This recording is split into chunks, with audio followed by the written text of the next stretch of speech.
welcome to Full 42. We got a guest with us, Jacob Way.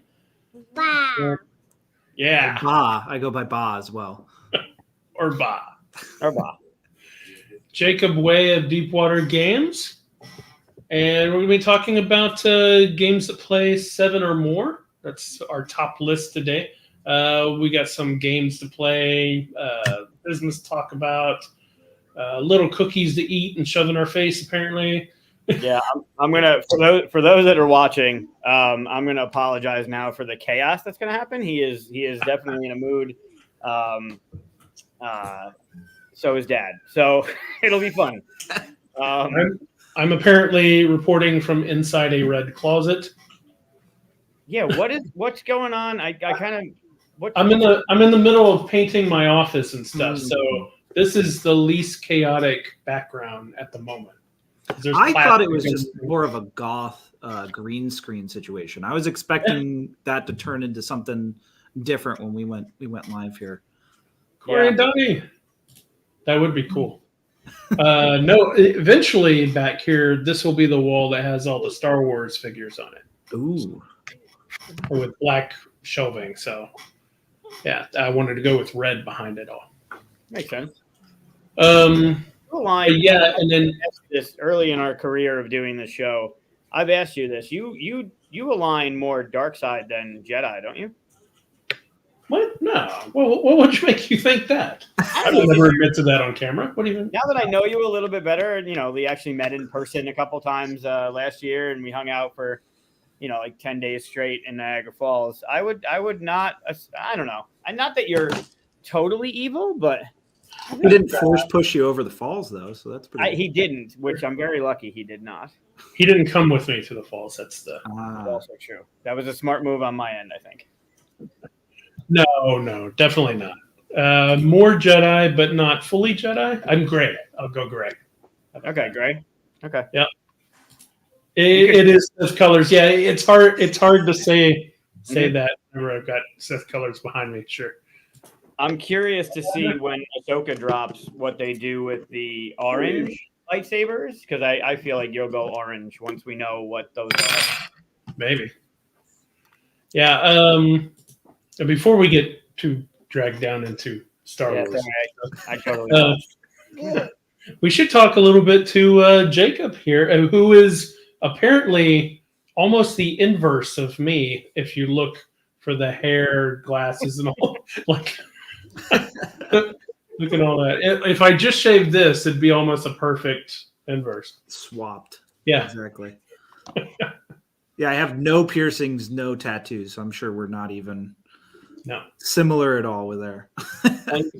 until this year, I was the person that had the longest hair at the gathering, and then I cut it, and now Jacob has that mantle. And I take it on proudly, and I will continue it. Okay, I won't let it go to my butt like you had, though. I will tell you. It was ridiculous. Like literally, I think it was this chair. Like I sat on it and I was trying to get it out. I was done. I couldn't deal with it. I thought you were about to say I won't let it go to my head, but then you said go to my butt, and I was like, wait, is that a new way of saying that? I totally missed the whole. I never think about long hair, obviously. So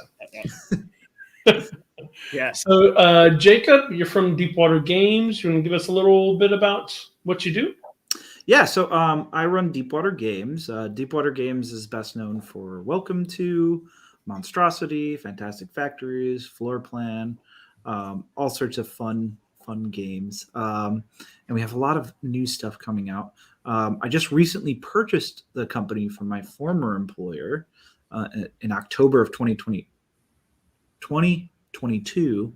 Oh my gosh, that's a horrible number.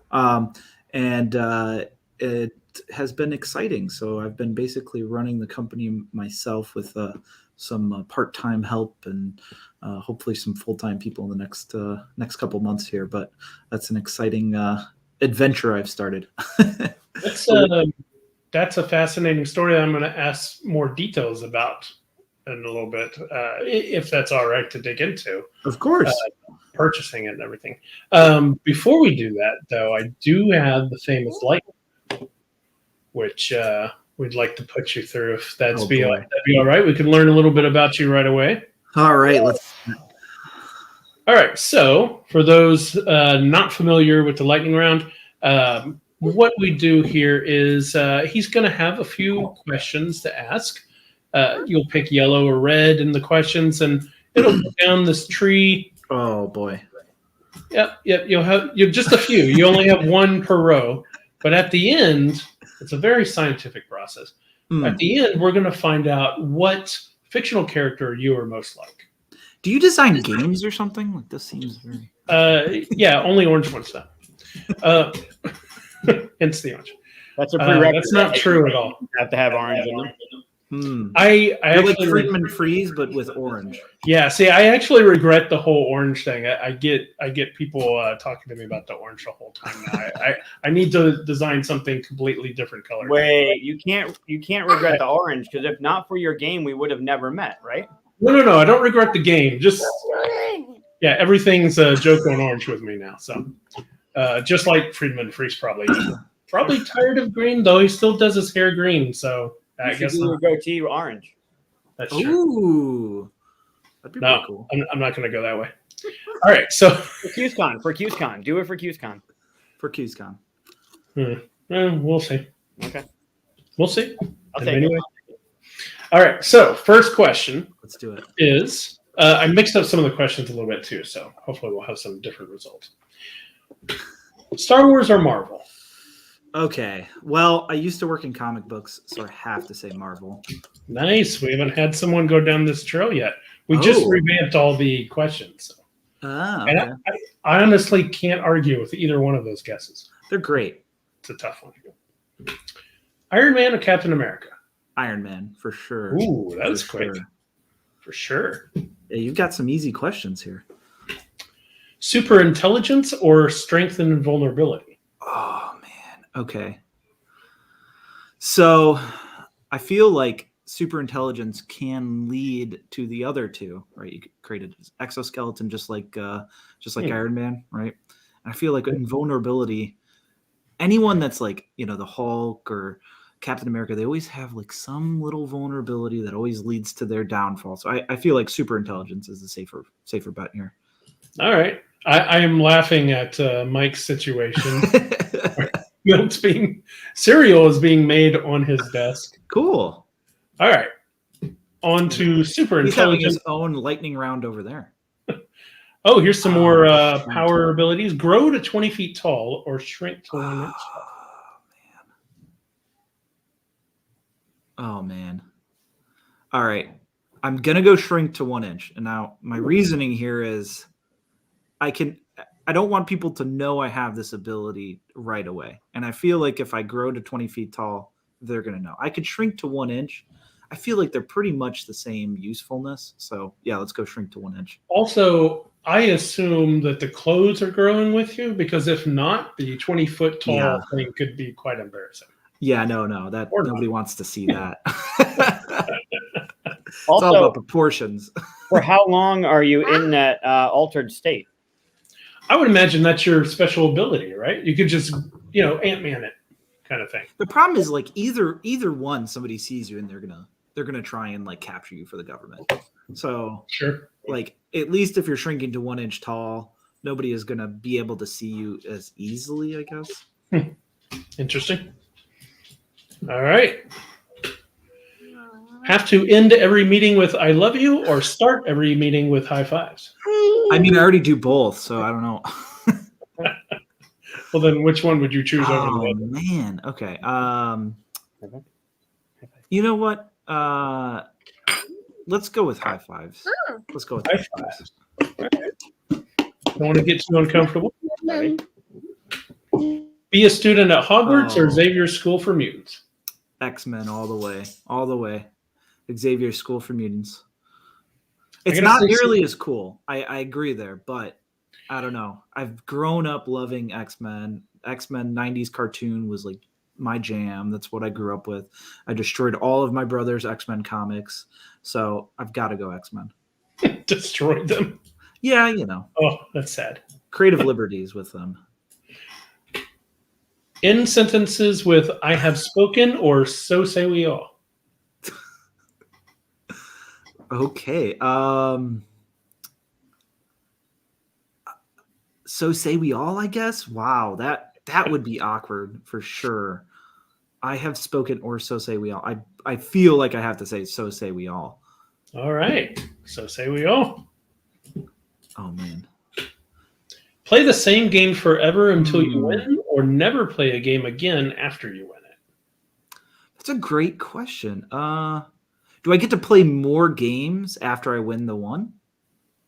Yeah, I don't see why not. But then you're stuck in that loop again. You have to win it until you can continue. I say never play a game again after you win it. I'd go with that one. I feel like there's so many games out and there's so many great games. So like I won't get bored. Nice. Be a centaur or a Oh mermaid, my God. or merman in this case. Have you guys seen the mermaid documentary, Mer People? No. Oh man, it's on Netflix. So with that knowledge, I'm gonna go Centaur. Okay. I'll have to look at it. Yeah, I want to be able to gallop. I feel like it seems like a pretty useful skill. Killed the most in battle or saved the most in battle? Save the most for sure. It's pretty quick. Ooh, here we go. We're here. Okay. Ready for your result? I was This is worried I was behind schedule here. I apologize, guys. Oh, no. This is science, Jacob. This is science now. They're ready. It says that you are most like Samwise Gamgee. Samwise Gamgee. I will take that. That's not bad at all. Are there some bad ones down there, or you can't reveal that? I mean, it really depends on your scenario, right? This is your path that you took to get to him. It's not bad. It's not bad. I'll take it. Yeah. I don't think I'm as good as Samwise Gamgee, but we'll pretend for this episode at least. Yeah, and nothing wrong with Samwise. Good person. Oh, Strong person. possibly the best in the whole entire movie. You could argue for sure. Yeah, for sure. If it wasn't for Samwise, I mean, where would Frodo be? That would I mean, be a the- conversation to have with Bonacore because he's such a Oh, diehard Lord of the Rings fan. I wonder. I don't know. I don't know if we asked him when he was on, but I wonder who he thinks, what he thinks about Sam. We just talked Well, about we it. should have him on again and ask him. Yeah, we just talked about just having for him that on. question, and then just like end the episode right there. It's a Don't worry. 15-second episode. Yeah, Knowing Bonacore's love for Lord of the Rings, it might be a 50-minute episode. yeah, So. might be a little longer. Yeah. It's very possible. Who's All right. who's Cool. the- down? Is this Tim or is this Mike? I'm assuming it's Tim. I'm guessing that's Tim. And I don't know if you poked them up before, but hi, hi, Dave. Yeah. Good to see you. Hi to everybody who's watching. Yeah. We did a lightning round. So let's talk a little bit more about what Deepwater, now that we know you so well. We know all your deep, dark secrets. Mm, So let's talk a little bit. The first question I have is, yes. the whole purchasing from your boss, like how'd that happen? Yeah, so I actually was one of the founders of Deepwater, right? So I started it in 2017, the end of 2017. And I started it with two other of my co-founders, friends of mine. And believe it or not, like not the first game, but probably the fourth game we ever signed / like got ready to release was Welcome To. And it was the first game outside of this partnership we had with Emperor S4.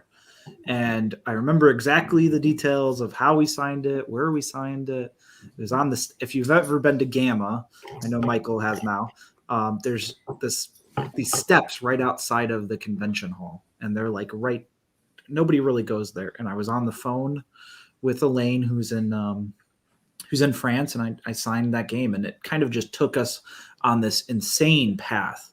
In 2018, Welcome To was just blowing up. We were covered by Daniel Radcliffe mentioned us in People, and we were the top game for multiple different lists and all these different things. And we were so green.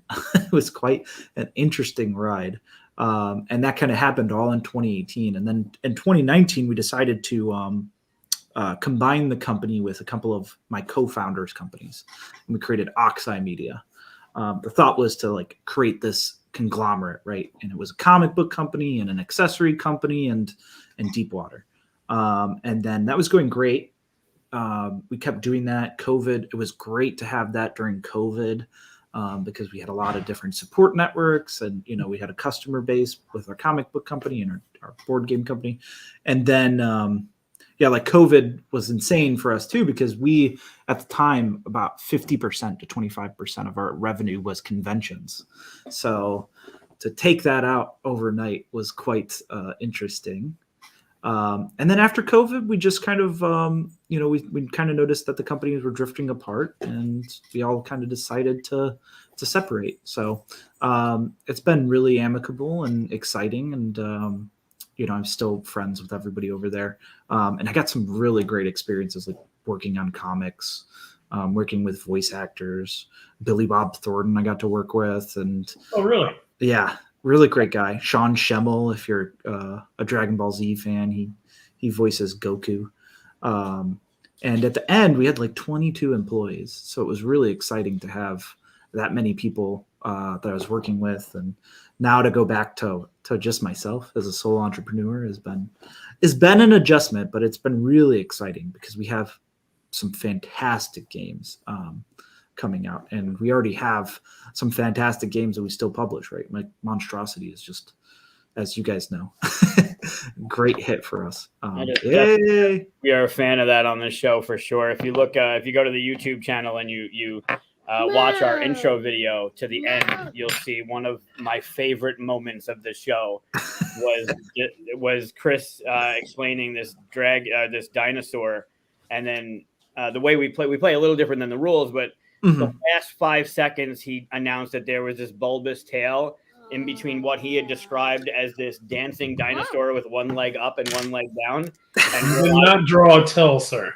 I fucking lost it. It was so hysterical. It's still one of my favorite. Every time we play it, it's fantastic. It's all about perspective, right? Like it could be a tail or it could be another tail. Correct. I think there's only one perspective in that drawing, but it was definitely a front-on perspective of a big bulbous tail. Speaking of Monstrosity, what was it like? And I believe this happened last year, but what was it like when you found out that Monstrosity was going to be in mass market in Target? Oh man. Well, one of the first things I kind of set as a goal for myself when I started Deepwater was to get a game into Target. So to be able to do that was just it was really, really exciting. It kind of it changed a lot of the trajectory of Deepwater, right? We had hits before, but being in Target's just a completely different monster. And I had worked 4 years to try and get products into there. So to get it in there was just amazing. It's one of the things I'm most proud of is to be able to get our products into Target. I love making games to bring people together. And, I'm a huge supporter of retailers. I was at Gamma. I'm about to be at Astra this weekend this weekend. So I love independent retailers, but, the independent retailers, they can only do so much as far as outreach goes. And Target does such a fantastic job to put games in front of people. And people underestimate that power of putting a game in reach of the average person, right? So that's just being able, and we got put next to Blank Slate, which is such a fantastic title itself too. So, we're just, I was over the moon. So yeah. I think that's why you and I get along so well. Because we've only known each other a short amount of time considering, but you hit it right on the head. Like the idea that games that you're developing and games that you're bringing to market are being played on a table and bringing people together in what was bonkers, right, for a few years with the way the world was. And then now how it's grown, how it's elevated, and going to conventions and seeing your game played by people that are in the industry, but people that also aren't in the industry, right? Like Target focuses on, maybe not focuses on, that might be too much of a blanket statement, but people that aren't necessarily in the industry, right? That aren't going to your local game stores or think, board games are a certain way. And then they're grabbing Monstrosity because of whatever reason, right? It's colorful. It's got really cute art. It's a great price point and it's super easy to learn. But then they're taking it home. And I'm sure you've heard the stories like I have with some of the others about like those moments and those bringing people together and playing it with the in-laws or playing it with the brother that doesn't play games or whatever the reason is, right? And that's got to be such a satisfying kind of, at least for me, a satisfying feeling for you or for a company or for a game like that to make such a splash, right? Oh yeah, it's I mean, it gets hard sometimes because in this industry and working in the jobs that we all work in, right?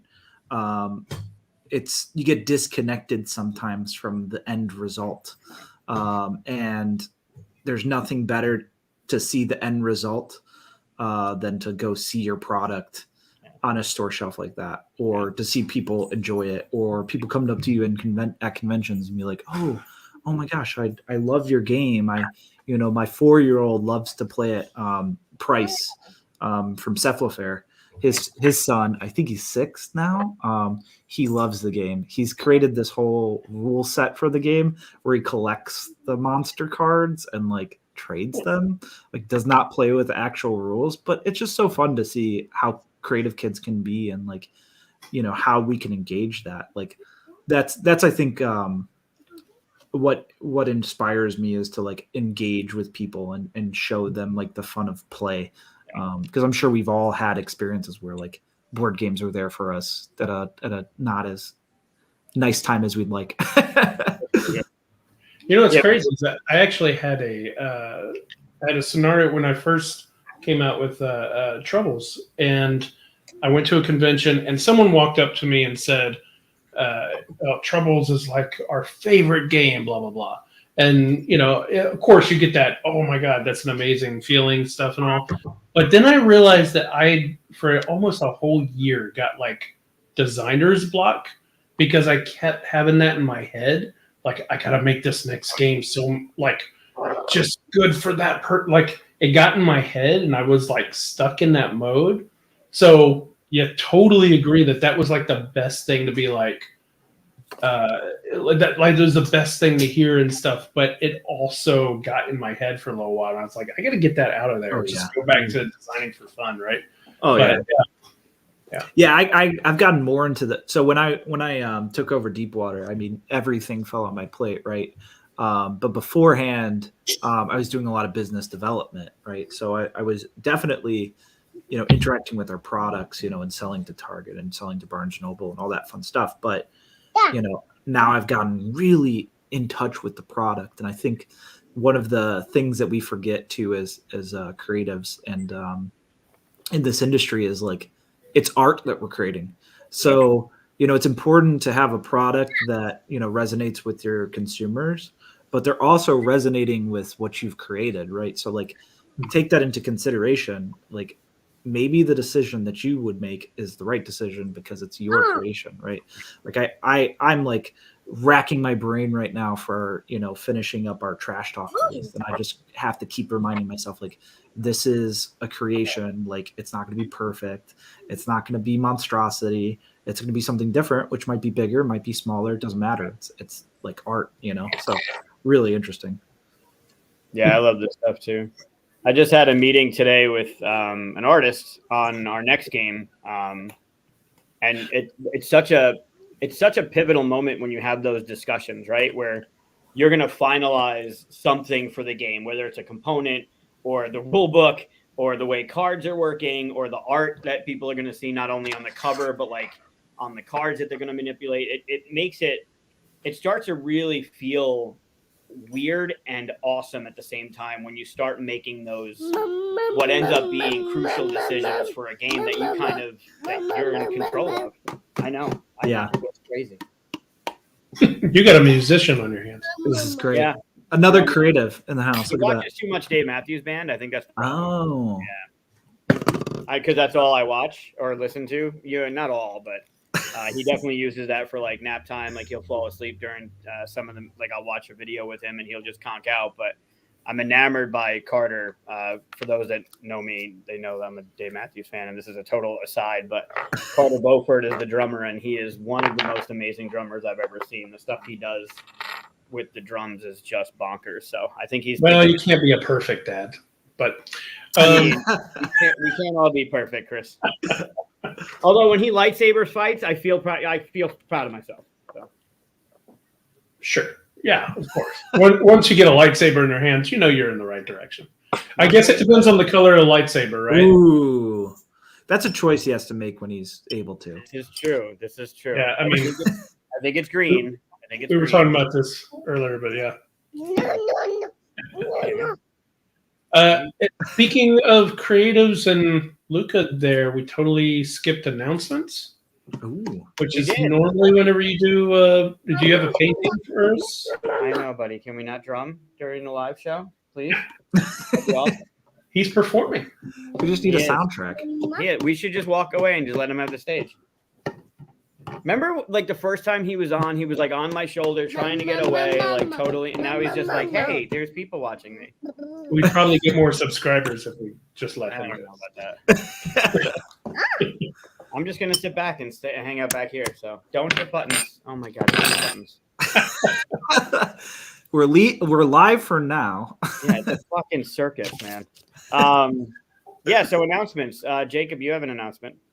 Oh yeah. Oh man. Okay, so this one's pretty exciting. I have a ton of announcements is going to be coming up soon, but the one I can talk about at this live show is tomorrow, 7 p.m. Pacific.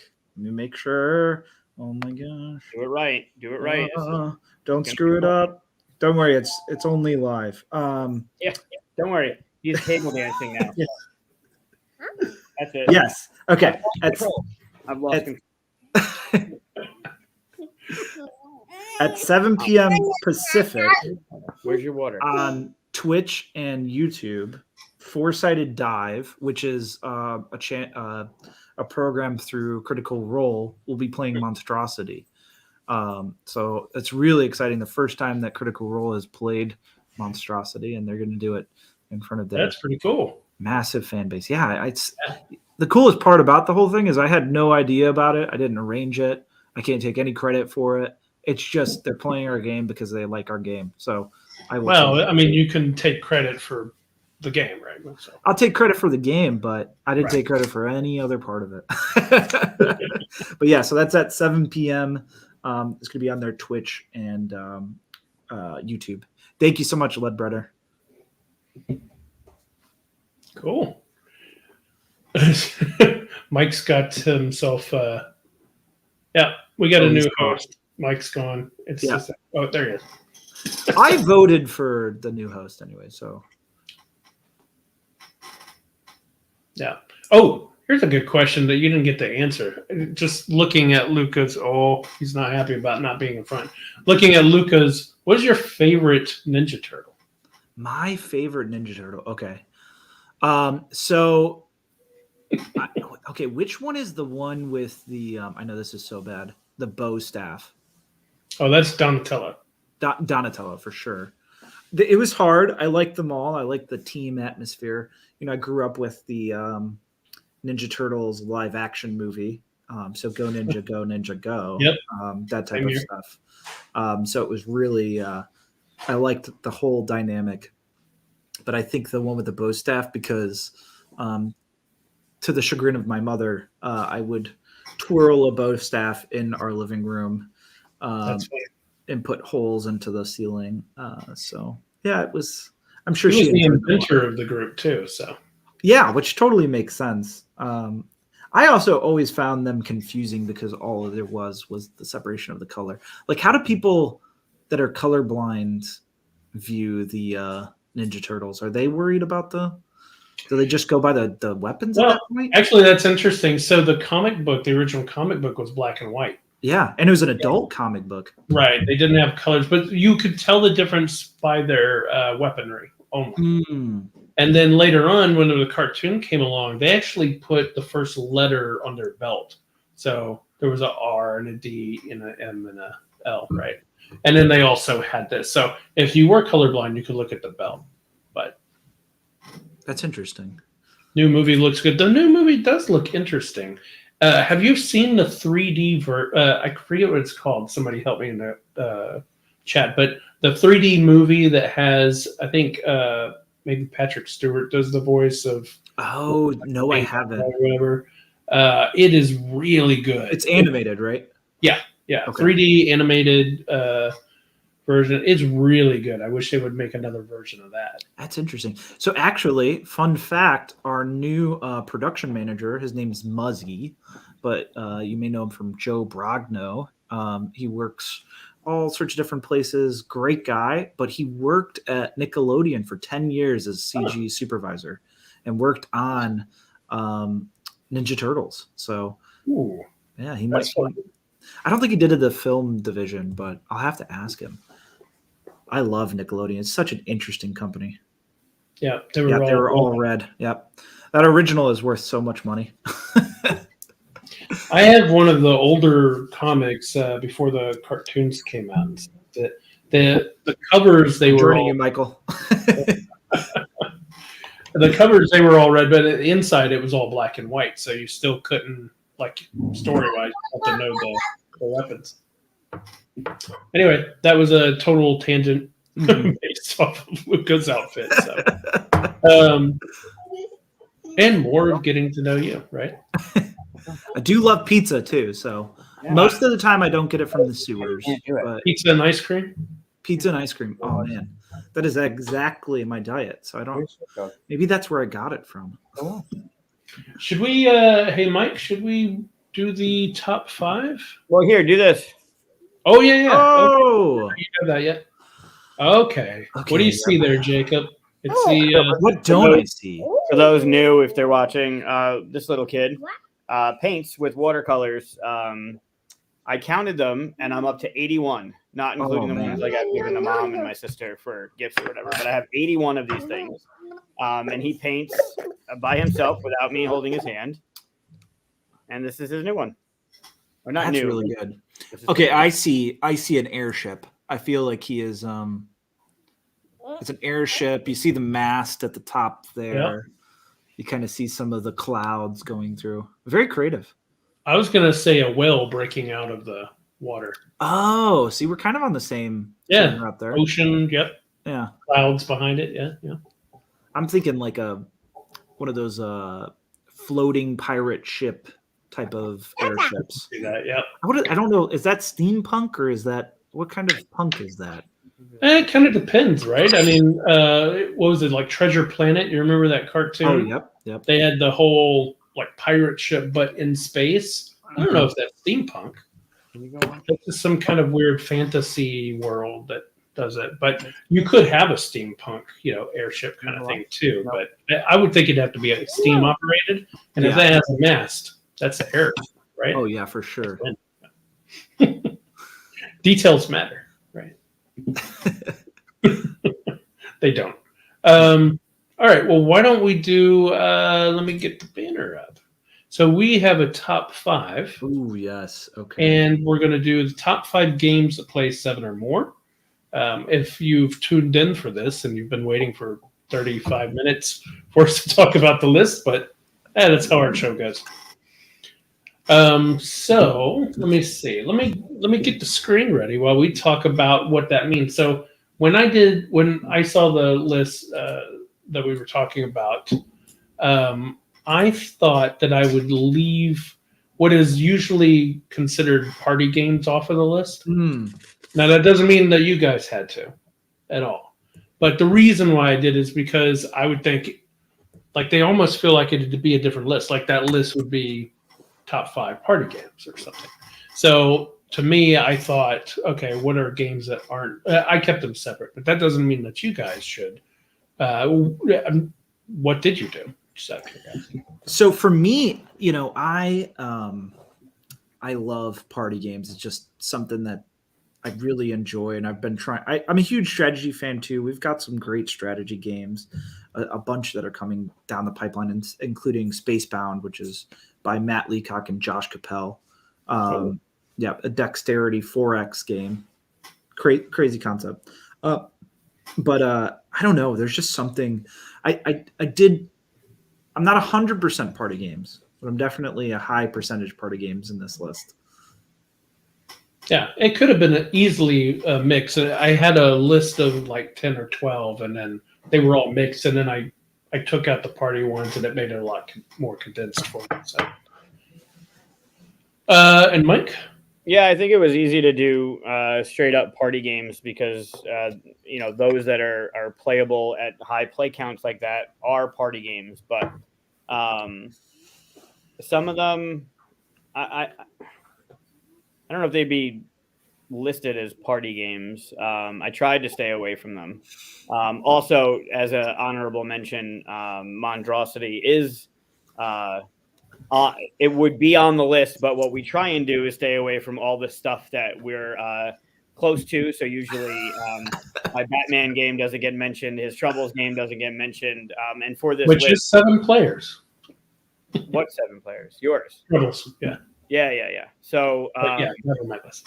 Yeah. So for that, Rhea, just to mention, we've talked about Monstrosity already, but it would be on this list if not for our guest right now. So not that that's a bad thing, right? Like that's a good thing.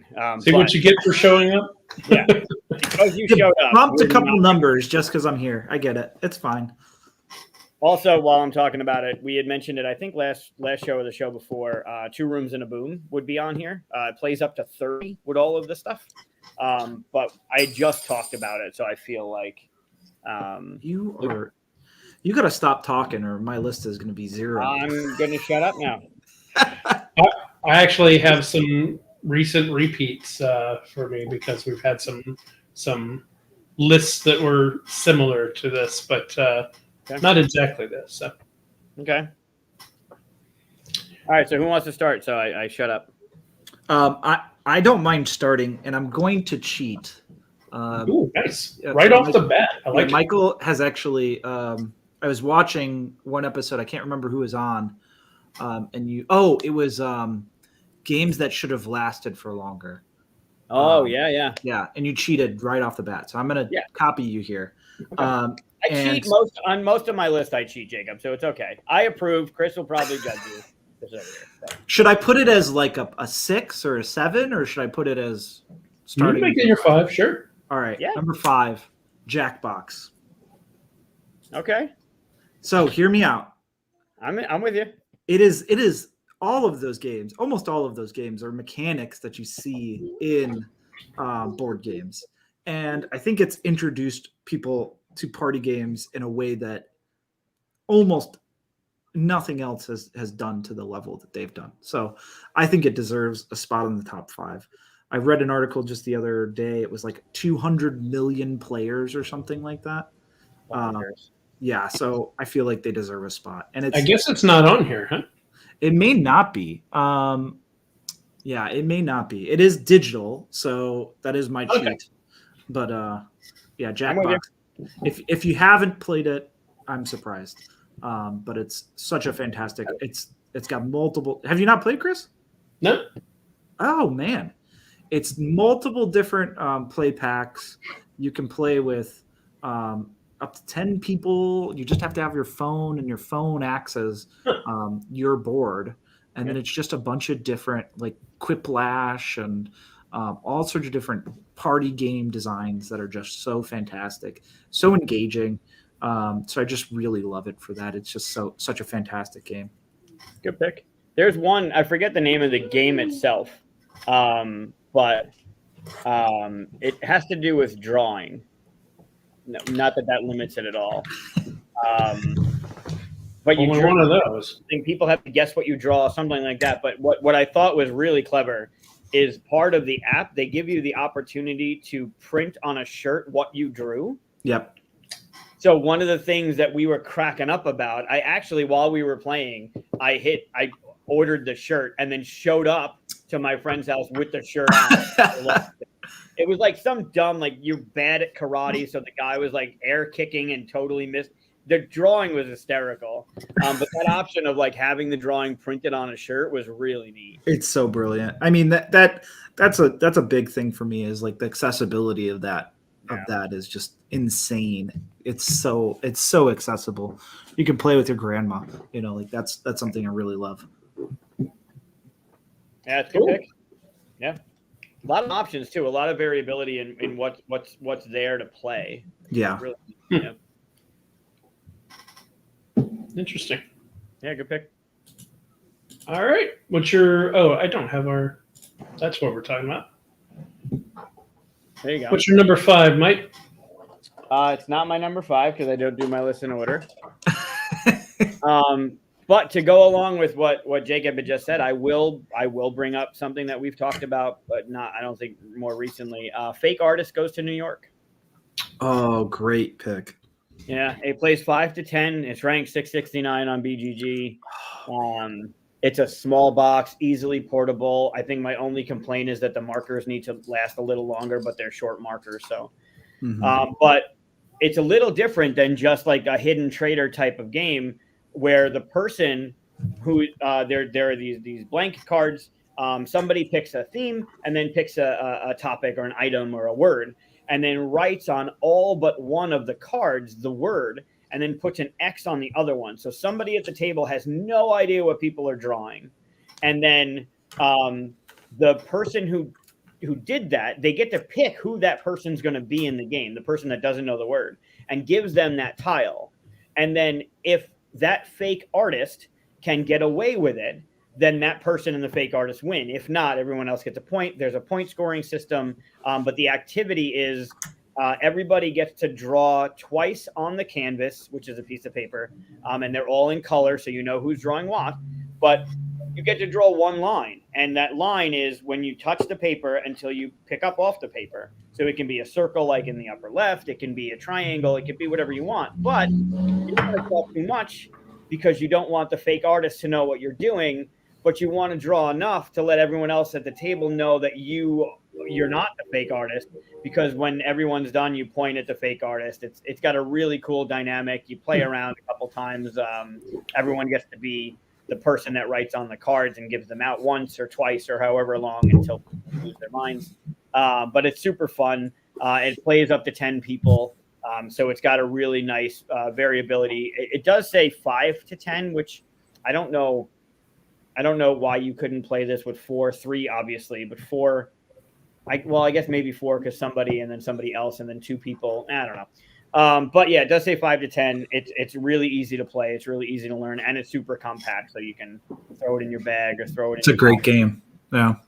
Oink just makes fantastic games. So I just bought a new one from them. This is a total aside. It's not Oink, but it's in an Oink box. Is that what company is that? It's not Oink. I thought it was Oink. Ooh. Is it Helvetica? Yeah. Yeah, but I picked this up Sunday. We have the prototype day at the local shop, and they had this one, and I'm looking forward to it. But it's in this type of box. Like this is my whiskey glass, right? So it's a very tiny. It's a very tiny standard measure. You have a banana next to you, but you use a whiskey glass. Don't say the word, man. Luca will come running back in here. Yeah, I mean, this is my phone, right? So like, it's a very small, compact box. Yeah. Look at that picture. But Oink really invented that. Aww. Sorry, it came up. So yeah, that small, compact kind of thing where you can take it along with you, and all of the stuff on the screen right now, the pad, the pens, the chips, they all fit in that box. So it's super portable. Oh wow. Yeah. Great company too. Yeah. Great company. One of the best. Oink makes awesome games, priced perfect. At $20 or $22 or whatever they are. Yeah, they're just great. They're the company. What they do is great, but that game is specifically, I think, is my favorite of their line. So. Yeah. Nice. Yeah, so that's my unofficial number. Whatever we're on. That was your number 5. Your fifth loved one. My number 5 is Dark Moon. We've talked about this before, but it plays up to 7, and it plays up to 7 very nicely. Yep. Like, some games are like, it goes up to 7, and I have one of those. It's like, maybe it doesn't go up to 7, but It's on here anyway. But this one, it's so smooth. You know, you actually don't know what that. Oh, that's the old one. Battlestar Express. That- Yeah. That's what it looks like. But yeah, it's the whole. There's a traitor amongst you trying to kill you all, but you roll those dice and then go, no, seriously, all I did was roll 4 dice because you roll them behind your screen and then show only 2 of them. Yeah, it's such a good game. And it's designed by Gathering alum Evan Derrick. Yep. One of my I say this about so many people, but honestly, one of my favorite humans. Evan is just an He's amazing person. Super fun to talk to. Great to hang out with. Great drinker. Great, yes, knows his stuff. Great mixologist too. He had Yes. yeah. But yeah, the game is just on point. Like immediately out of the gate. Why are you putting up negative dice? It's the only dice I had. Sure, Chris. Sure, those are the only. No. It's a very well done game. So that's my number 5 in order.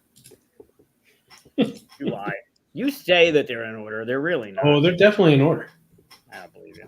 Jacob, what's your number Oh, it's 4? back to me. Okay, all right. You. I'm trying to pick ones that you guys don't have, so I don't screw you guys up here. All right. Good luck. I went party. Okay, let's go Spyfall. Ooh, I almost made my list. Spyfall. Good Such game. a great game. Yeah. They have a new version coming out, which I'm super excited about. I talked to Hobby World at Nuremberg about it. And it's just such a great game that you basically have, it plays up to 10, I think. And you have these little cards, and on every card besides one, there is the exact same location.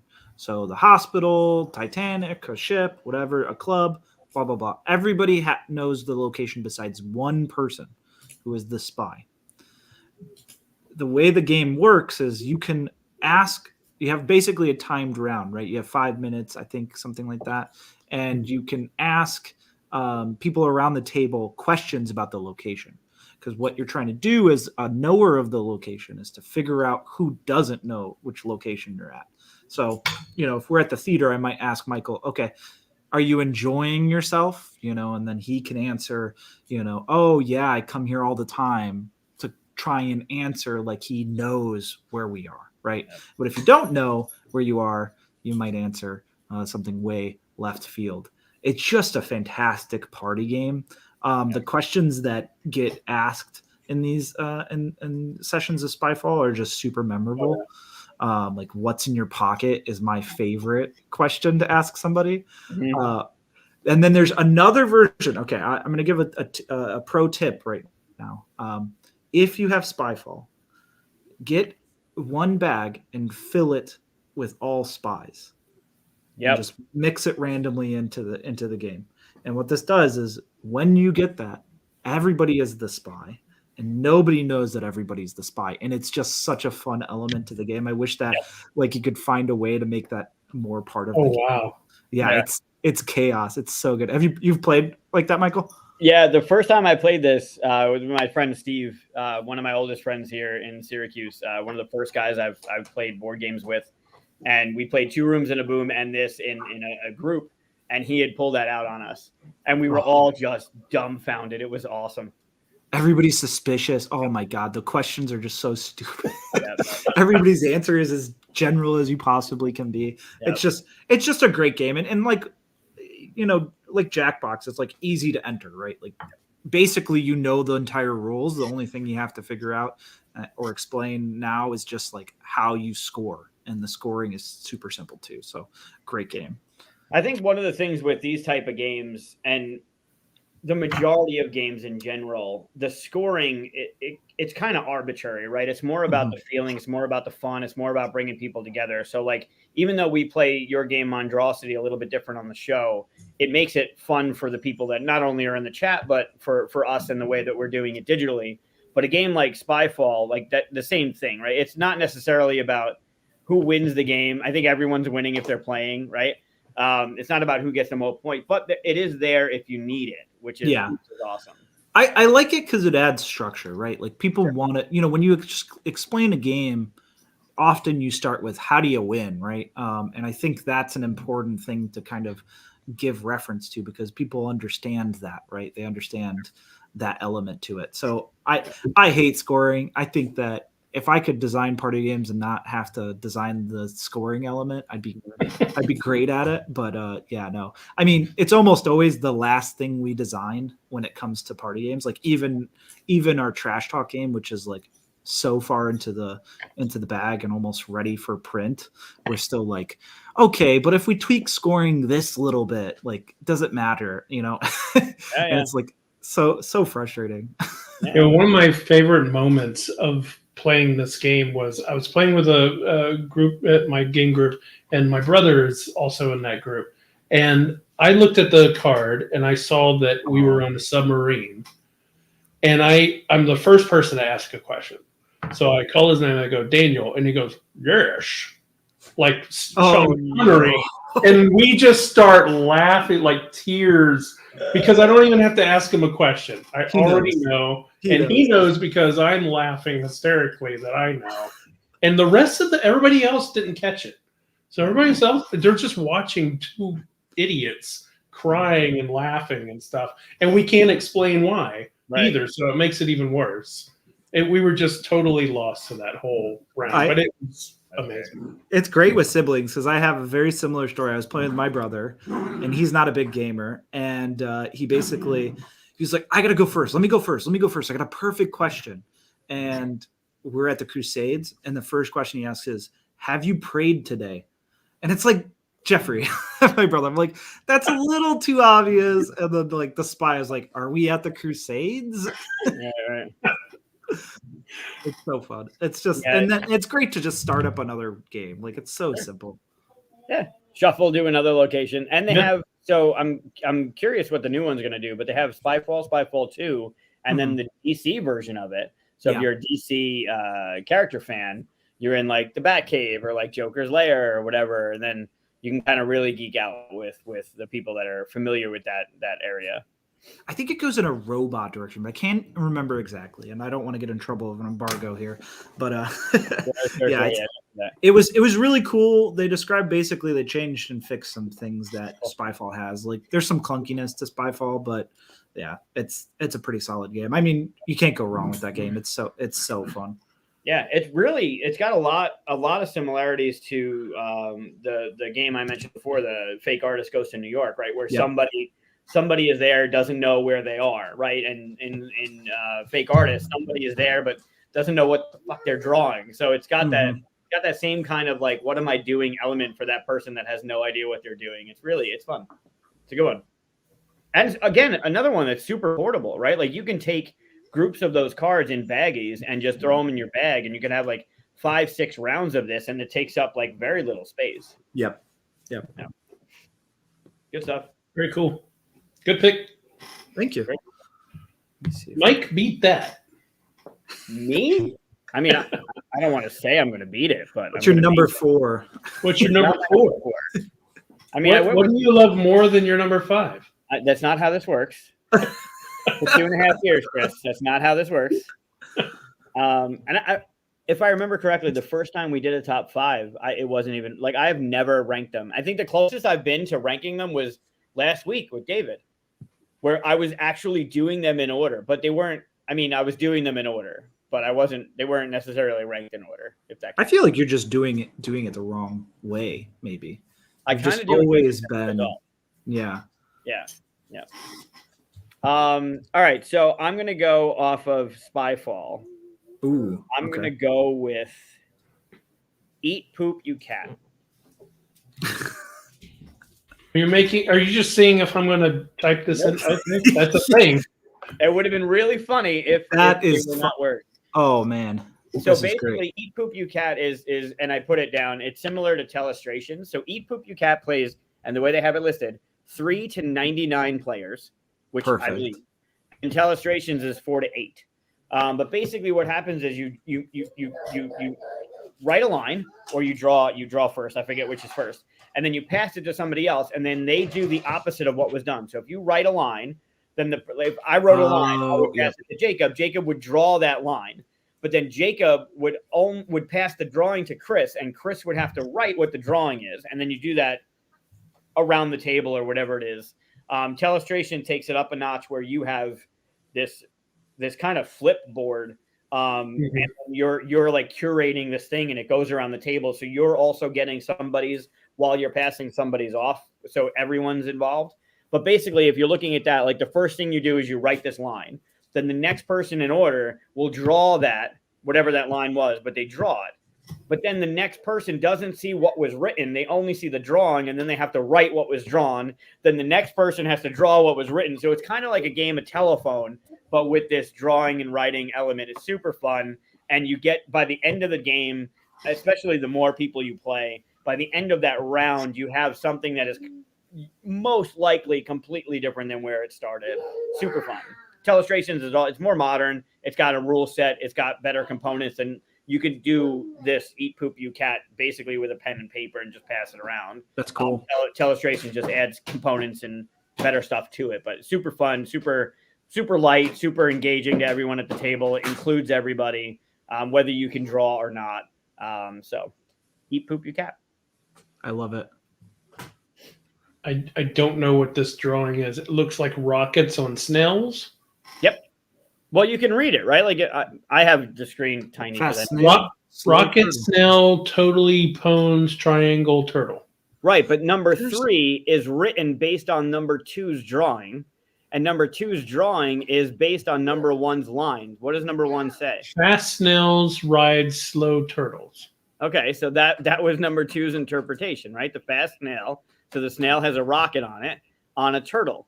And then number 1 is not given to the next person. So whoever number 3 was had to write a line based on what the number 2 drawing was.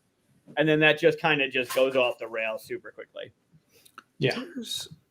I feel like there's and it's not, I feel like there's a game just like this. And it's not Telestrations. I thought it was Czech Edition, but I can't find it now. There isn't. I come across Dragon two other something? games. Which one? Dragon something? I've come across 2 other games that are very, very similar, pretty close to the same idea. Yeah. That's awesome So though. this That one, sounds so fun. If you go to the main page for this, like the BGG page of it, it doesn't have a year.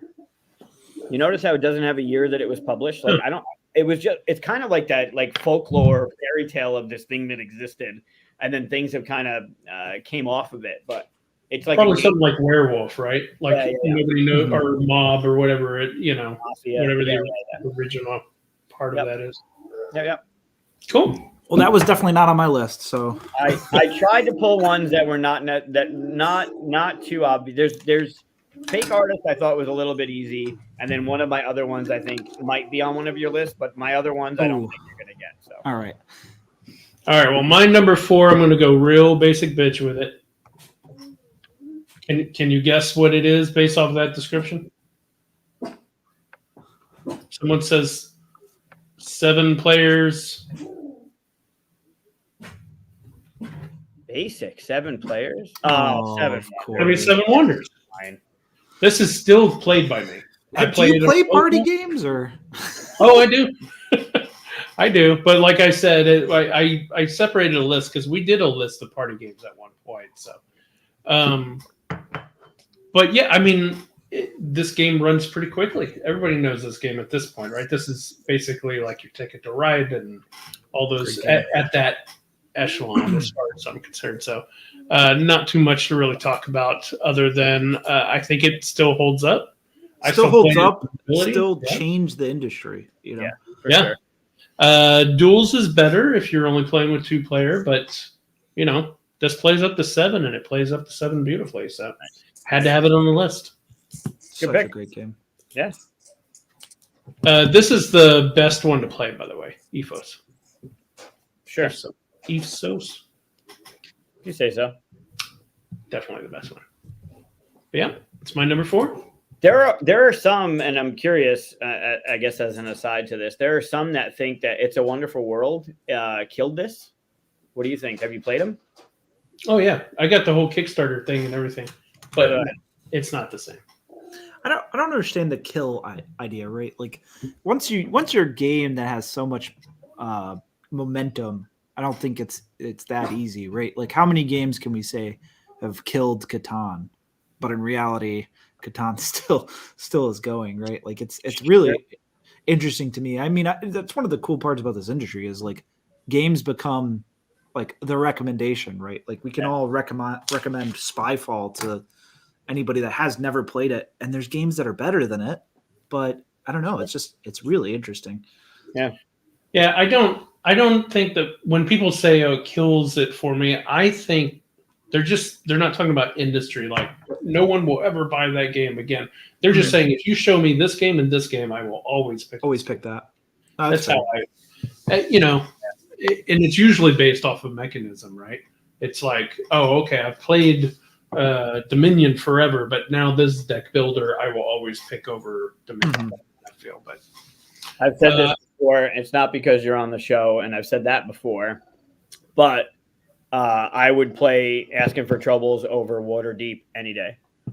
Just the not only the sci-fi nature of it or the fact that it's orange, but the way that it included that bumping mechanism. Because Waterdeep, although iconic, you could really choke somebody out of the plinth. You can choke somebody out of whatever the hell the purple is. And in Troubles, it ends up adding an element to like, I need that thing for the thing I'm trying to do. But if I do the thing, Jacob's going to get another action. And if I can hold off, then Jacob has to spend his turn pulling all the stuff back. And it added this element that's just not in Waterdeep. And Waterdeep is great. It's iconic. It's a game changer. It's the gateway to worker placement. You know, it's got that foothold in the industry. But for me, I would say that Troubles bested Waterdeep. I've said I can't argue with you. I've said it a couple times on other shows, and I've said it on here. But it's got that element, right? That not necessarily like you had said, like it's going to take the game out of the industry, right? Like it's never going to be bought again. Mm-hmm. But for me, if I'm introducing games to people, I'm introducing this over that, and I think that's where the this kills that comes from, right? Like I would rather play X over Y, and for some, it's what I just forgot. It's a Wonderful World over Seven Wonders, right? It's got that mechanism where you're like stacking the cards and you're triggering your engine, and same thing with Seven Wonders where you're tucking the cards and you're doing the thing. It's curious to me anyway. That's interesting. All right, so then we're on to our number 3 with Jacob. Oh man, okay. Third. This is why I don't label them. Yeah, here's the trick. I'm trying to decide who's getting left out because I got 4 left, three here. I was hoping you guys would eliminate one of these for me. I mean, let's go Avalon. Ooh, good pick. Avalon, classic. Secret Role. Yeah, is it Secret Role or hidden? Secret Role, hidden role, not hidden trader, hidden role, secret role. Yeah, what do they call it? That's not the right one. Either way, it's better than Resistance.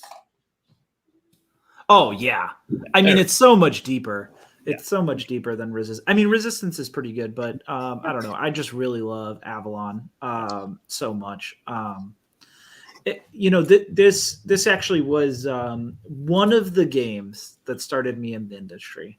I lived in Taiwan for another business, and I didn't speak the language, of course, so I mostly filled my time with drinking and eating. And eventually, after my liver gave out, I found board games, and it was really interesting because I would play this game, and I'd play it with people. Half the table didn't speak the same language I spoke, or spoke a very broken version of it, and I'd have a translator, and it was just so interesting. I mean, it's such a fantastic game. It is very clunky in a lot of ways. The rounds can be a little bit confusing. I think it's, whenever you do a secret role game, it's always going to be that way because you have all this information that you have to remember that doesn't apply to you directly, indirectly, right? But yeah, so basically you're playing as either a good guy or a bad guy, and you're trying to kill Merlin, or no? Well, if you're the bad guy, Merlin can, which you could be pointed out, right? Yeah. So I'm trying to remember who's the guy you're trying to kill, or is it? Oh, no. This is an actual winning the majority of rounds. right, Yeah. yeah. You have these. It's not. So I mean, Secret Hitler is basically this exact same round structure, exact same game structure, but I think that Avalon is more fun. Oh, super fun! And then based on the level of people that are playing, you play with Mordred or you play with the extra characters that are included, and you can. Same thing with 2 rooms in a room, right? You play basic level where there's the president and the bomber, and you're trying to do the thing, but then there's the shy guy and all the other the Cthulhu pack that you can throw in there. Like it adds so much more when you start adding in the other characters. Yeah. Cool. Social deduction. That's the word I was thinking. Social That works. deduction. Good pick. Thank you. Yeah, great pick. Your third favorite of all time, Mike? Nope, not doing third favorite of all time. But I will do the third one I'm going to mention on this top 5. What do you love more than poop, cat, eat, pray, whatever it was? Eat, poop, Eat, cat. pray, love. Yeah. The board game where Sandra Bullock eats cat poop. It's amazing.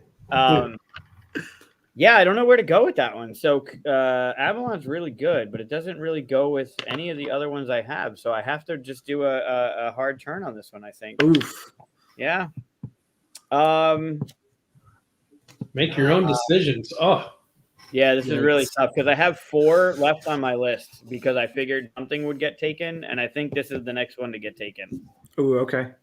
So I think I'm going to go with that one so I can beat Chris to it because I think it's good on Chris's list. ow.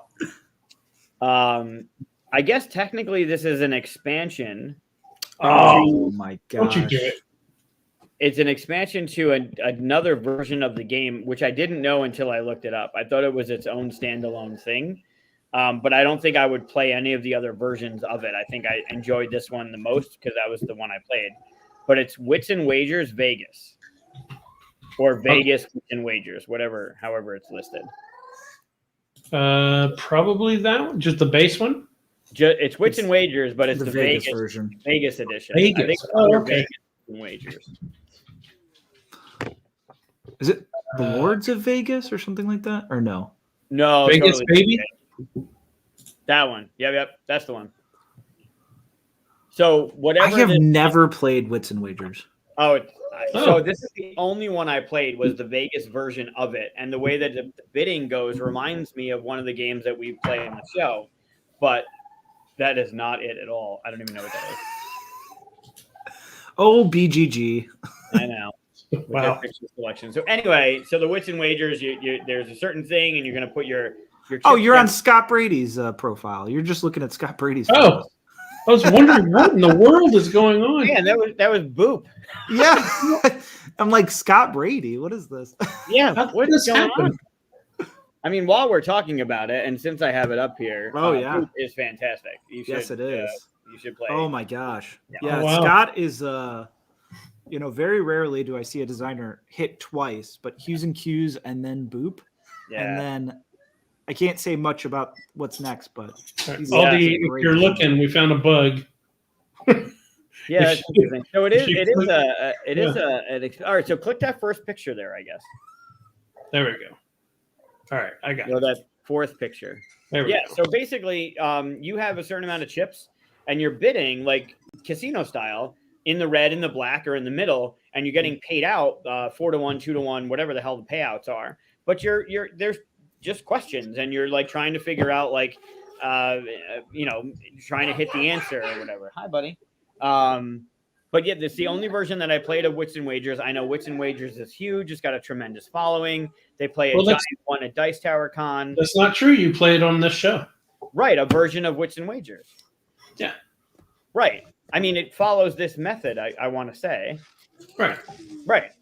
But I don't know. I don't know about Wits and Wagers. Like I've never Well, played Wits and Wagers other than this version in real time. This is the basic one as well.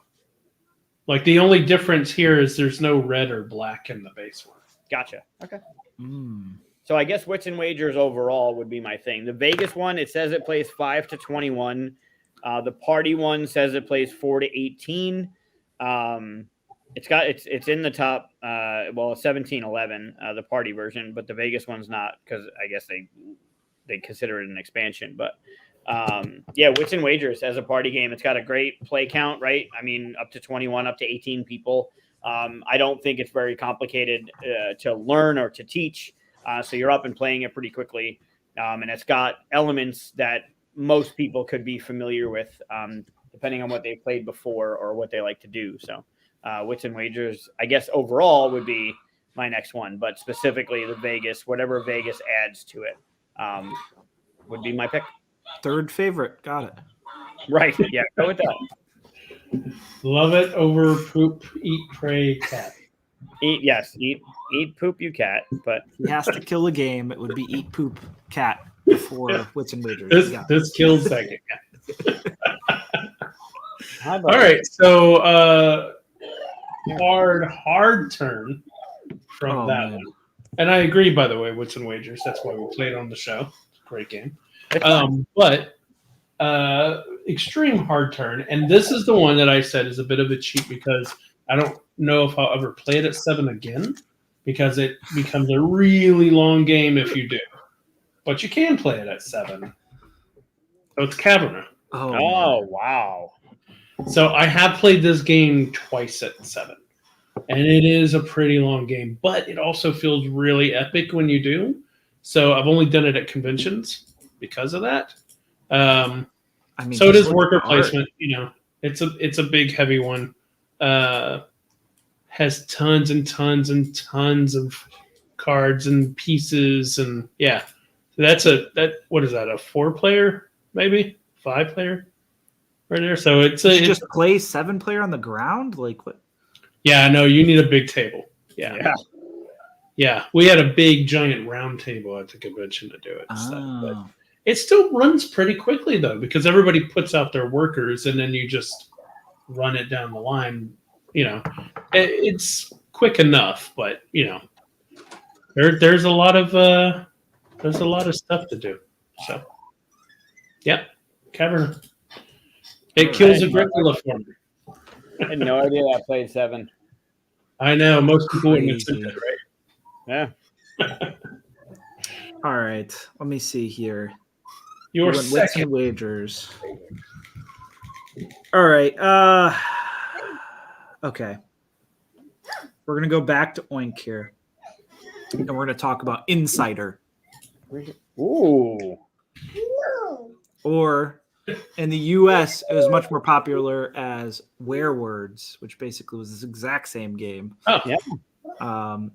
But Insider is just a really fun game. If you've played Werewords, it's basically in that same vein. You know, you have a word. Everybody is trying to guess that word, but they have to ask questions of one person who knows what that word is, right? So things like, you know, is it bigger than a bread box? You know, is it made of metal? Is it a thing, right? And they can answer yes or no questions. The trick is that there is a insider or werewolf in the other version that not only knows the word, they also are trying to figure out who on the other on the good side also knows the word. So there's 2 people that know the word on the good side, and then the one person that's a werewolf that knows the word on the bad side. So the person who's on the good side may try and steer things. So if it's neck, they might be like, oh, well, is it on the body, right? And if that's a too big of a jump, then the werewolf might call that one out and try and murder that person. who are they asking the questions to? There's one person Oh, okay. that is the insider or the Huh. mayor, I think, is in the Werewords, and that person knows the word, and they're answering the questions.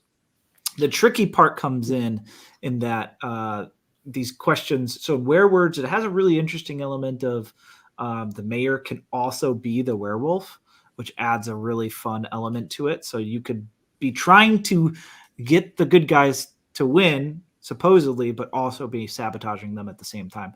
Very interesting game. Super light, easy to pick up. I've shown this to my werewords is a good one to look at too. I've showed this to my family-in-law, and they just love it. There's a great app too that I believe is voiced by Eric Summer. I want to say it's Will Wheaton on the Werewords app. Yeah, it's Will Wheaton. Oh, yeah. okay. So basically, in werewords, you and it's a Spiel nominee. I don't think it won though. But yeah, so basically, you have those yes or no or question mark, and you get to ask yes or no questions, basically. So That's the version that I have not learned to play yet. oh, it's great. I think you'd really enjoy it. It's got a good way of making the hidden role concept, the secret identity concept, into like super digestible, right? Yeah. There's only a couple of roles that you have to remember. There's only a couple of objectives, like 2 or 3 ways to win. So it would be a great introductory game for somebody into Werewolf, right? Yeah. Because it's also fast paced and there's not much pressure on one individual person. Also, everybody can play too, right? Because Yep. the app is running the thing, so everyone can put their heads down and do the thing, rather than someone having to sit there and run the game. Yep. Nice. Yeah, Werewords is great. All right, Mike, your second favorite. Don't know. Number 2. I really don't know where to go with this one. If only you had planned ahead. We didn't. I have my list, and I have my stuff on my list, but I kind of like pivoting. Like, oh, and if you like this, you love this one, but like they haven't been going this well. We have 2 opposite sides, Caverna and Werewords. Can you not Caverna, find a yeah. way to go? Nowhere? I can't. You know what? As bonkers as this is, I'm gonna pick this one. All right, I'm gonna go with monikers. Oh, okay. All right. It's a good pick. Monikers. So it could be shocking to some people that are watching, or to you two. I don't like making a fool of myself. So charades. You're so good at it. I know. I do. Usually just walking and chewing gum does it for me. But I don't like a game like charades that puts me specifically up in front, like to act out stuff or to just be a fool kind of thing. I don't like those type of games. The third round of monikers is basically charades. You have to act out the word. But the 2 rounds prior to set it up so well that I have never had a problem with playing it, no matter who I was with. So monikers, depending on the number of players, you shuffle out this gigantic deck of cards. You give a certain amount to each player, and they're literary, they're pop culture, they're whatever. They're like She-Hulk is on there, right? Or whatever is on there. And you have this hand of cards, and you get to pick what goes into the pile.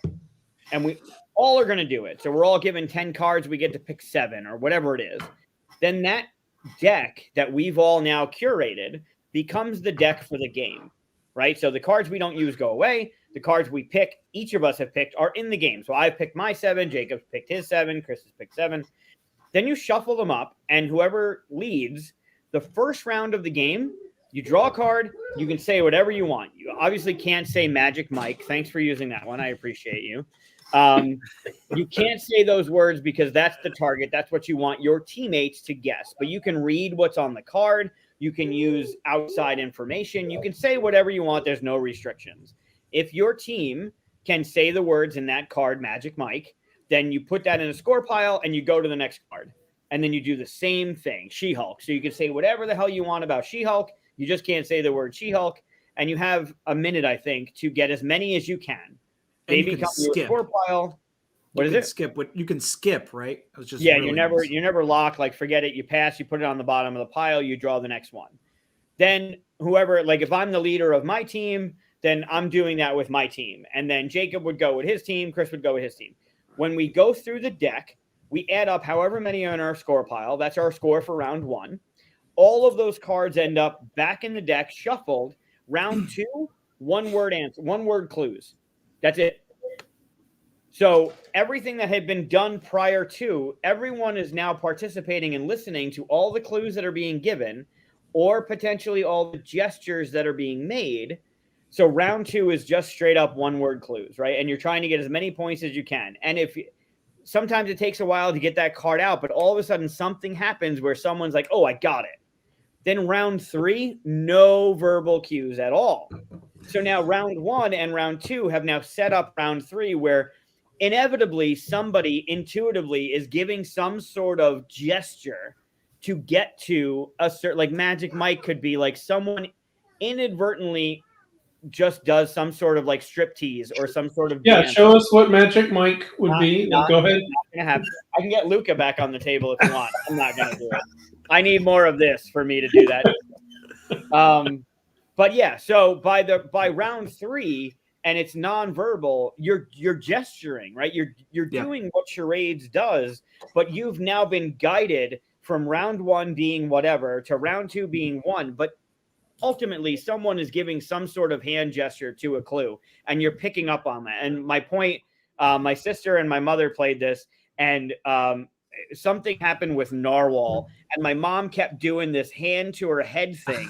And we were losing our minds because we had no idea. But by round 3, that was fucking Narwhal. We nailed it as soon as it came up. Mm-hmm. So it curates this experience for people that are no matter what they are in their existence, they can play this game and have fun with it. And I love it. I've loved it ever since. They've had expansions. Shut Up and Sit Down has their own expansion. Yep. The game is super fun. If you can get your hands on it, the game is super fun.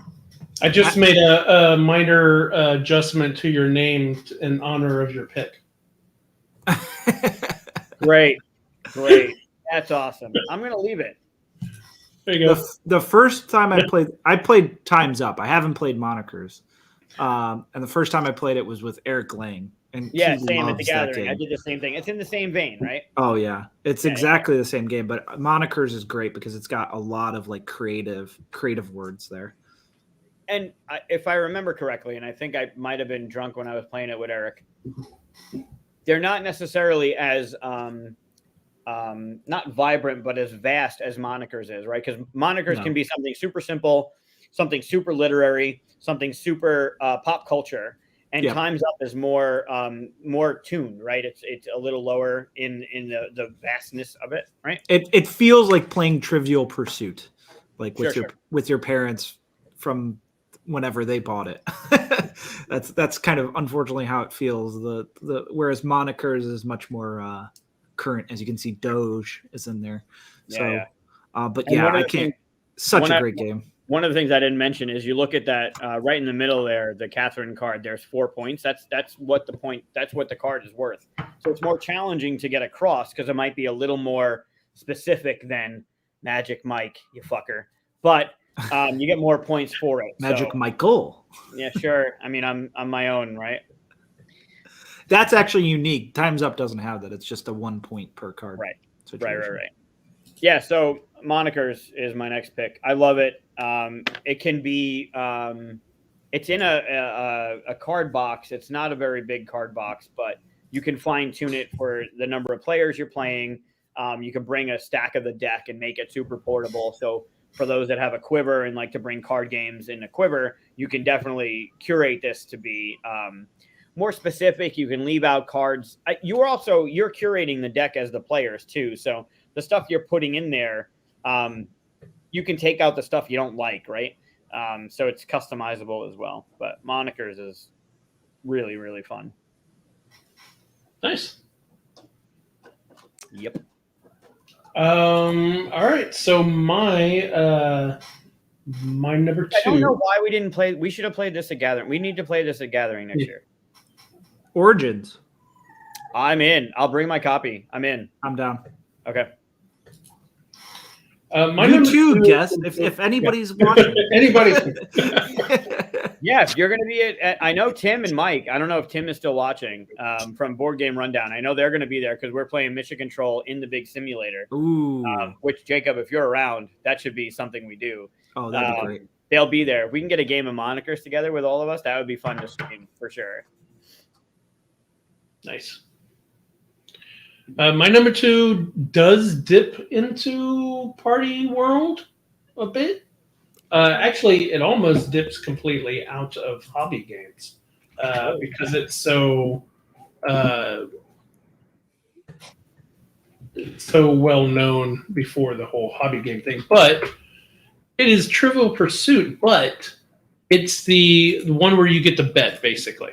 So you get the betting makes it so much better, right? So you get the bet on if the other person is going to get the question right or not.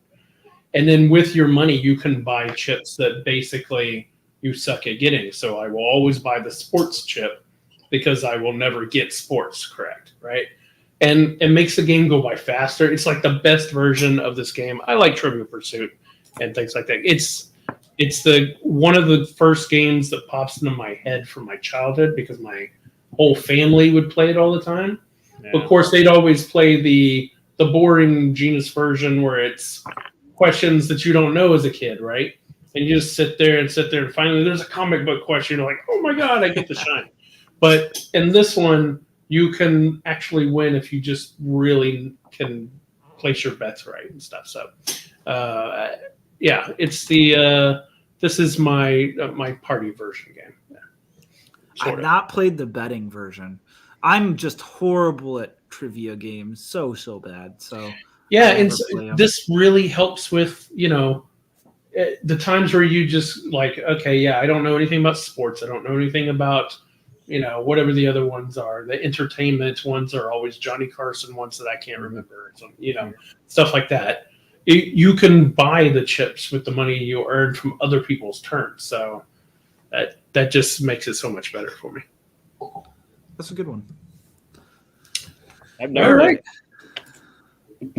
Down to number 1, your favorite of all time. My favorite of all time. All right. So nope. What? I'm gonna go runner up. I'm cheating again. Oh, runner up. Mysterium. 7 players. Great game. Great structure to the game. Interesting. The discussion that goes on. Really, really fascinating. It basically takes Clue plus Dixit into this bizarre combination. Mm-hmm. It's so much fun. And it has this game master, that is the ghost.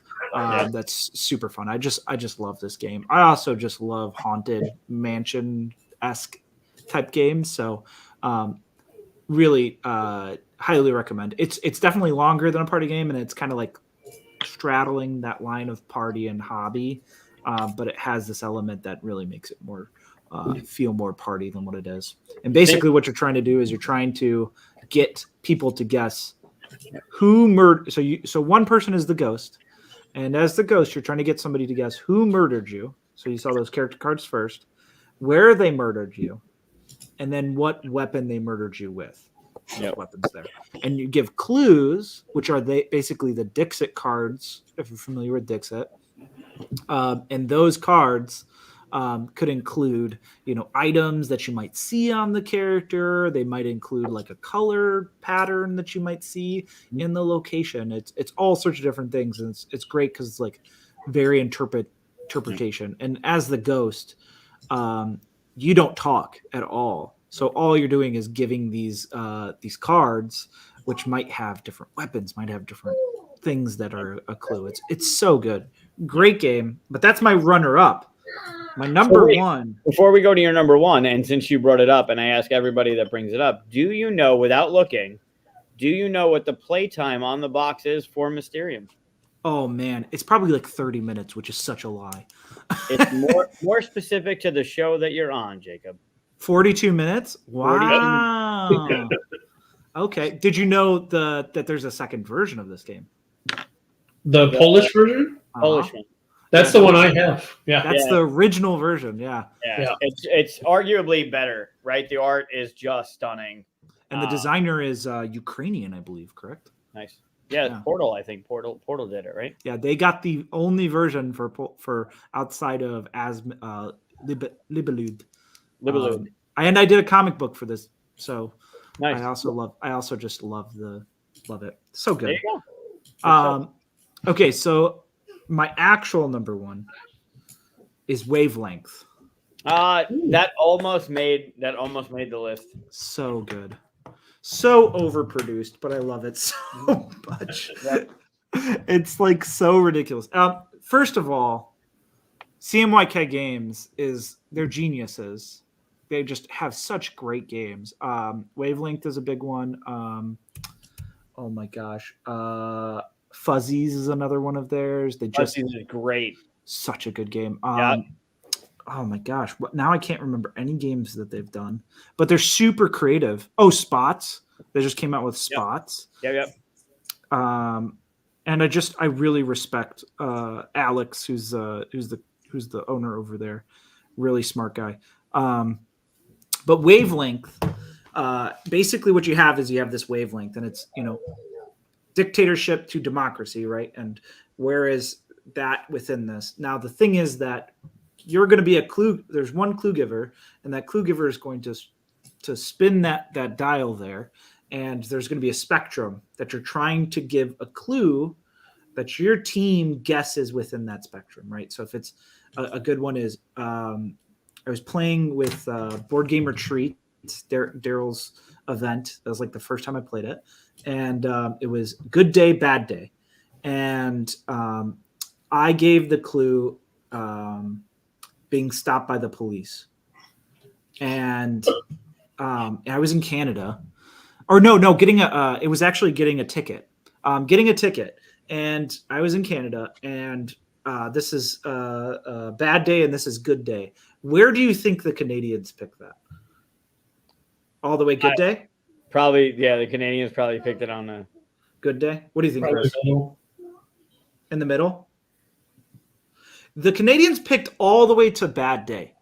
And I was like, guys, getting a ticket is like a light thing a police officer can do to you in the US. Like there's like 1,000 different things. There's like so many different things that could go wrong. And getting a ticket is like If you can drive away with just a ticket. Yeah.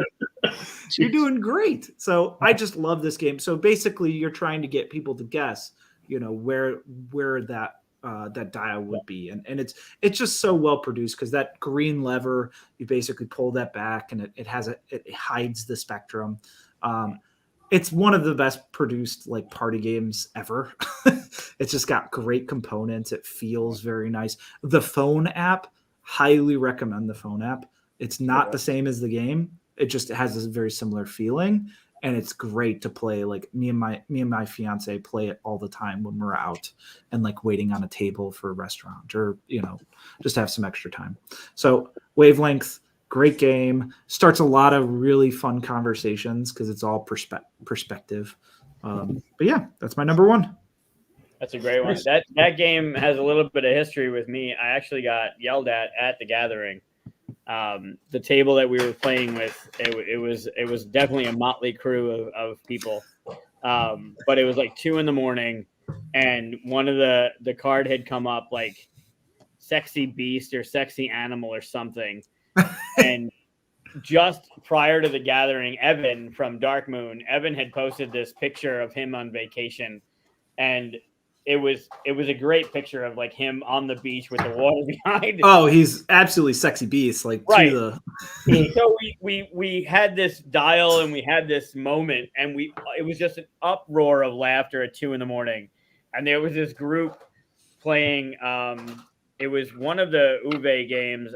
I don't think it was Caverna, but it might have been Caverna. But they had come over, and like, there's 2 camps here, right? It's 2 a.m. But they had come over and they're like, guys, like you're being way too loud. We had probably 14 people that were just hysterical laughing. Evan was involved. He was hysterical. Like, it was just such a great moment. This game presents itself in such a great way to have those like memorable, remember that time when kind of thing. Yeah. So it's so good. That's why I think Wavelength is a superior game for those player counts to Codenames, right? Like I think that this game, kills Codenames for me because it really has while there is like a difficulty in coming up with a clue, right? Like there is that pressure. I think it's less than what Codenames pressure is of coming up with a clue. Yeah. And the memory, I will never remember a clue I gave in Codenames because there's too much to relate to each other, right? There's too many cards on the table. You have to be there kind of moment. With Wavelength, you can say 3 words and it, it really gets you into that moment. And I have lots of memories of Wavelength that are just great. And it's just such a great game. Highly recommend. It's at Barnes & Noble. If you haven't bought it yet. That's good. It's a good one. Nice. Especially if somebody knows how to do the whole point scoring system. Like, you don't have to worry about that. You just play your team and someone's going to give a clue and you go down the row and you give your clues and you have some fun.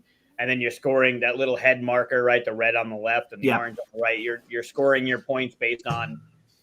It's super simple, dude. That little wavelength, right? You get like no points if you're not on anywhere. I think you get 1 point if you're in the one off, and you get 2 points if you're in the center. Like if you spot on. Yeah, it's a spectrum with a point system, and then if you're the other team, you can guess is the center to the left or to the right of what the other team guessed. Right. A great example of a scoring system that doesn't really matter. Yeah. But also a great example of keeping the other team involved in somebody else's turn, right? Like we're going to guess and we're going to do the thing. And then when we finalize what our guess is, the other team gets to come in and be like, all right, we think they're off this way or that way. It's clever. Yeah. I think it boils down to like incentives, right? How do you incentivize the other team to pay attention? It's great. Such a great game. Yep. Good stuff. Nice. All right, Mike, you're number 1, your favorite of all time, better than all the other ones you've ever said or done. Nope. Abandoned Desert Island, and this is the game you'd pick. Go. Nope. No. Yeah. Especially if it's a deserted island and you're a 7+ game here. Probably not. I have a lot of imaginary friends. There's a lot of shit going on that island for me to be playing this game by myself with 6 other people. Or, I mean, I just recently watched Castaway when I was up in Canada with Daryl. I completely forgot about that movie, like how heartbroken you are when that's going on. But that's an interesting movie to watch, you two. Yeah, it was really late. We had done some design work for a Daryl while. was just like, let's watch Castaway? No. Like we went upstairs. I think we were catching up on like the hockey conference games and basketball was going on. But then like as Daryl was like switching through, Castaway was on, and it's like 2 a.m. So we were like, yeah, fuck it. I haven't seen this in a while. But it was like that. There's some shit that happens in that movie where you're just you're just heartbroken. Great movie. A great movie, but very dark. Yeah, for sure. Especially at the end where like whatever. Go watch the movie. Yeah, when he definitely dies. Oh, yeah. Oh, spoiler. Yeah, right. All right. So I want to mention. I don't do this often. I would just go to my whatever, but I do want to mention Jungle Your favorite as a game. If you haven't played Jungle Speed, it's one of the quickest way to a broken finger you're ever going to play. Yep. Jungle Speed. Yep. Jungle Speed. There are multiple versions. Yeah. So that game has a totem in the center. The original version is made of wood. I think the more modern version is made of plastic. But on your turn, you flip a card. The deck is divvied up between the players. On your turn, you flip a card. And if your card matches somebody else's at the table, you got to grab the totem in the center. And the first person that gets it gets the point. They get the cards, however the points work. But like multiple people are just jamming their hands at this totem. It's so good. It's super fun. It's very quick. And you have to have a really quick response, but very easy to turn into a drinking game, which I enjoy. But also another compact, easy to travel. Like It's the totem with a deck of cards. It's not really hard to bring around, and the game is very easy to teach. So the idea of pattern recognition or color or whatever the game, there's multiple versions of it. If you remember the Rabbids, Nintendo had that Rabbids thing. There's a Rabbids version. There are multiple versions of this game, but they're super compact. They're very easy to teach. And I had it on my list, but I thought maybe I'd have a way to like weave in dexterity a little bit, but really come in. So yeah, Jungle Speed, go look it up. It's super It's fun. a great game. Yeah. Yeah. But the one I'm going to mention, and I'm very happy none of you did, is a game called Avenue. Oh, this one? I have not heard of this one. So Avenue was redone into the Kokoro universe, but Avenue was first. And Avenue, what you're trying to do is you're bringing. Yep, there's your board. Leave that up for a second. So everyone has the same board, and you're flipping cards. And based on the card that's flipped, you're going to draw a trail, and the trail is at the bottom of that screen. So you have the curve to the left, the curve to the right, the curve in the bottom right, the curve in the whatever. And you place them anywhere on your board. Your objective is to get the grapes to the village. And there's the purple grapes and the green grapes. But every round, and if you look in the upper right there's those rounds, the yellow rounds, or the yellow boxes. There are certain letters in the board, A through whatever the fuck, F, I think it is. Is F the highest? Yeah, F's the highest. Yep. There are different villages, but you're only going to score 5 of them, right? So in the beginning of the game, you flip over one, and it might say C, and then you're going to score based on the number of grapes you can get to the C village, and you're drawing your trails based on that, right? So we know C is going to score, so we're going to try and drop our paths down to get the grapes to the C village, and then what I love about the game is the timing mechanism. So the round ends when the 4th yellow card is revealed. So you can flip multiple cards, and they could all be just regular trails. But if it's the 4th yellow trail or the 4th yellow card or whatever's on the card, then that round is over. We're going to score C, and then we're going to flip a new card. That's going to be the next village. And you're going to flip cards until you get the 4th yellow, and you're going to try and get those grapes to that village. But you can combo into the trails that you've already made for the other grapes. So it's really fun planning how you're going to put your trails on your map, because sometimes you can not draw a trail to peek at the next village that's coming up. So now I'm not going to draw this curve to the left because I'm going to look at what's coming next. And now, moving forward, I'm going to start putting my trails based on what I know. I have some information you don't have. And then there's like, you score each of the things, and then based on the next 2 things down there, the purple or the pink castle or whatever, and the green castle. It's however many green grapes you get to the green and how many pink or purple grapes you get to the purple. So there's there's other scoring than just what you can get trail-wise to your villages. They gave it a little bit more of a theme in the Kokoro universe, which has multiple games in that world. I like this one because it was wine and it was grapes, and in my head, the narrative of it is we're trying to get the grapes to the village to make the wine. But yeah, super fun, super light, really easy to play. Definitely rewards multiple play because you figure out, I don't have to put all of these together to just focus on the one village. I can plan ahead. But what makes the game super fun is your villages have to be the points you get for your villages have to be in ascending order. So if we scored, for example, C was the first one, and I scored 6 points for C, whatever the next village is, I have to score more than 6 points. If I don't, I get a 0 for that village. So you're always trying to set yourself up for a better turn next round, because you always have to one up what you did in the round previous. And it's really clever and really fun in this type of game. Have you played Trails of Tucana? That is one of my favorite, what I think is most underrated flippin' rights I've ever played. It's super good. It's kind of reminding me of this. Yeah, we played it at the Gathering. It's so Yeah, good. we played that that game was played 7 times at the Gathering because Rodney had a little check sheet of like Mhm. just make sure you check off every time you play it. I It's know I played that under game. the radar for sure. Oh, it's super great. It was hard to find in North America for a while. Yeah. And they have an expansion which I didn't know about. But Oh, really? Is it kind of similar to this as far as like the elements go?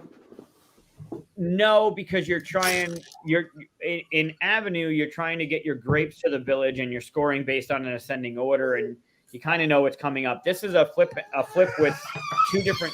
Hi, buddy. 2 different terrains, and you're drawing a line from the center of one hex of a terrain to the center of another, but they have to be adjacent.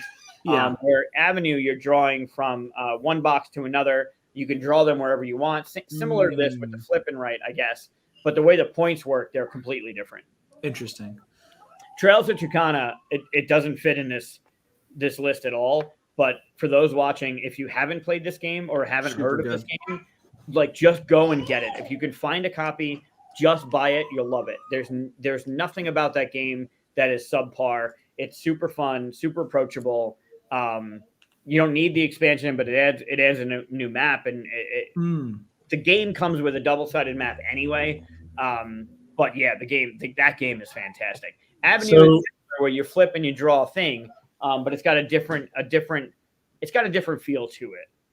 Interesting. So Trails of Kokora Avenue is your number 1.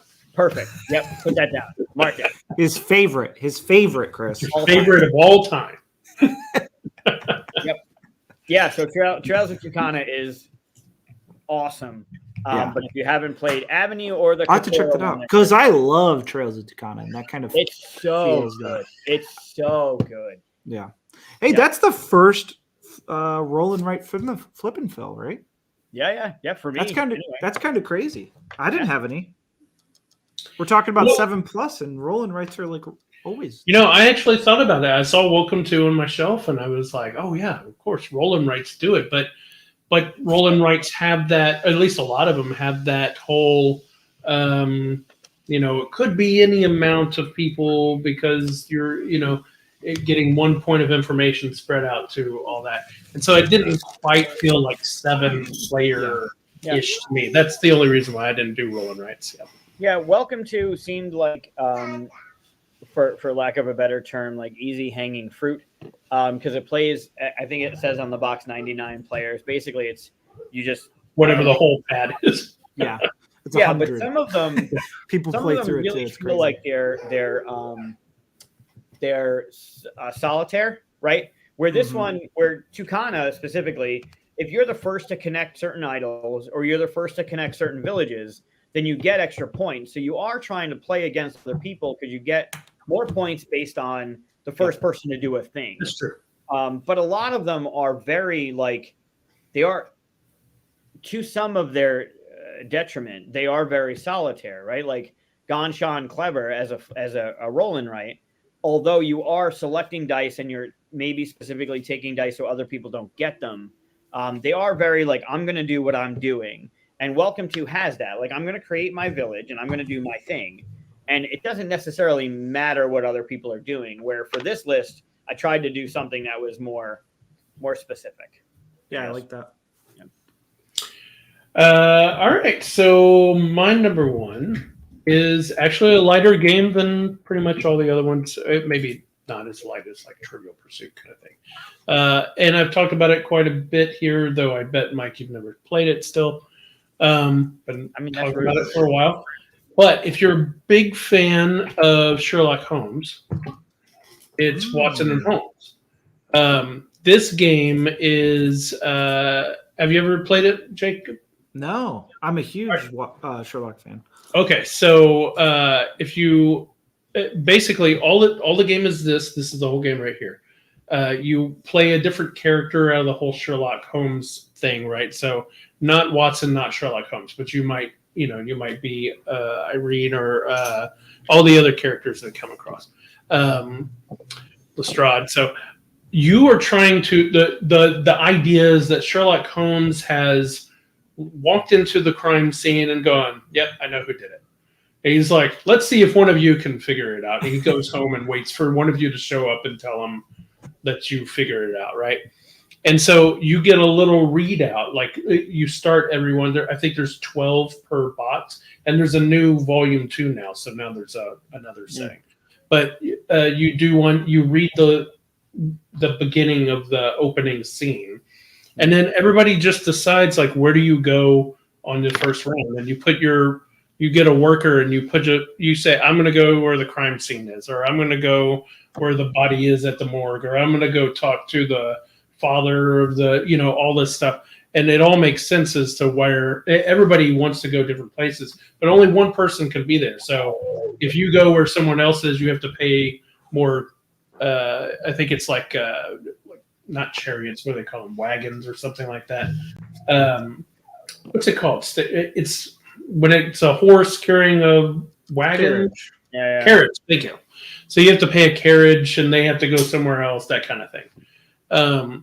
But you turn over the card, and you get this little story of like your experience, like you're reading a Sherlock Holmes thing, right? And then you're like, oh, and everybody's starting to write notes. You're like, oh, okay, this is what's going on here. You get your information and stuff, and then you move on to the next one. And there's little stuff you can do to like, you can kind of like lock the door. Like there's these little door lock things, and people have to have lock picks to get into that information or stuff like that. But for the most part, you are experiencing and investigating yourself. And at some point, somebody goes, okay, I'm going to Baker Street and I'm telling Sherlock Holmes, I think it's this, this, and this. You're trying to come up with who did it, why they did it, and how they did it, kind of thing. It's one of the few games that really immerses you. Yeah, that's the version that I have. There's a new box, but really immerses you into the whole thing that makes you feel like you were playing. Now, when you see people playing, that's what it looks like. People writing notes. Mm-hmm. It's so quiet and stuff. So it doesn't look like people are having a lot of fun, but you're like in it. You feel like you're in a mystery. That's awesome. Yeah. Watson Holmes. Yeah, it sounds way more approachable than most Sherlock games. Yeah, it's not the kind like there's I know the other what's it called? Sherlock Holmes Consulting Detective. Yeah, Consulting Detective has a newspaper and it has all this stuff, right? Yeah. But that literally is just cards on there. You're reading it. You write down notes and stuff. I even do the whole thing to where I draw like the little cards, like when you ever watch murder mysteries where they put the board up, all the different faces. That's how I draw it. Like I draw a little card. Okay, this is what I know about this character. This is what and I draw lines. You got your red string. Yeah. I get it all involved and stuff. Yeah, it's pretty fun. Yeah, you talk about this one a lot. I haven't played this one. Yeah, I'd love to play that. That sounds fun. Yeah, they have a new cover on it now, which looks like that. But pretty sure it's the same game. And then I know they just came out with a volume 2, so there's 24 of those things. Wow. Yeah. Nice. So that's my number one. Cowboys. So easy to get. Yeah, Space Cowboys, man. Cool. Any other games that like you wanted to have on your list, couldn't add him to it? Honorary mentions is what they call it, right? There's a game we're doing soon, but I can't talk about it. So, all right. Well, do you want to move on to a game we would like to play here? Ooh, if we have time, I know we're going on 2 hours, but if we have time, I'd like to at least give this one a rock. Like this one's. You know what? We've got to reward the people who've been here for 2 hours at least a little bit. Yeah, I'm in. And besides the Magic Mike, Magic Mike, you could reward them right now. No. Again, not enough of this. I have a whole liquor thing over here. There's probably a dozen bottles of wine. Is that not enough? No. There isn't enough over there for that to happen. I've seen him drink quite a bit, and I don't think I've ever seen him at the limit where he will start dancing like that. Stay tuned, fans. Hour 5, he will start. No, I did 4 hours with Board Game Rundown, and I wasn't dancing. Oh, There's no way. Oh. There's no way. Well, so what we're gonna play here, which I'm guessing is Trash Talk, right? Yeah, I'd love to. All right. So what we're playing here is Trash Talk. I will warn everybody that's watching. This is the first time this game has been played over a video call. So there are going to be some bugs, and we're still figuring that out.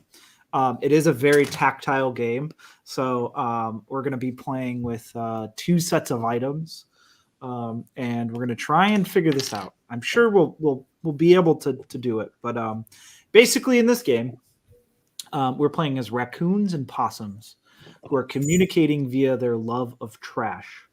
So we have 3 identical items.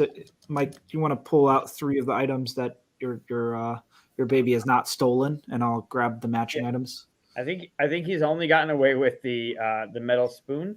But I can actually put them on the camera here. Uh-oh. Oh, You said his name too many times.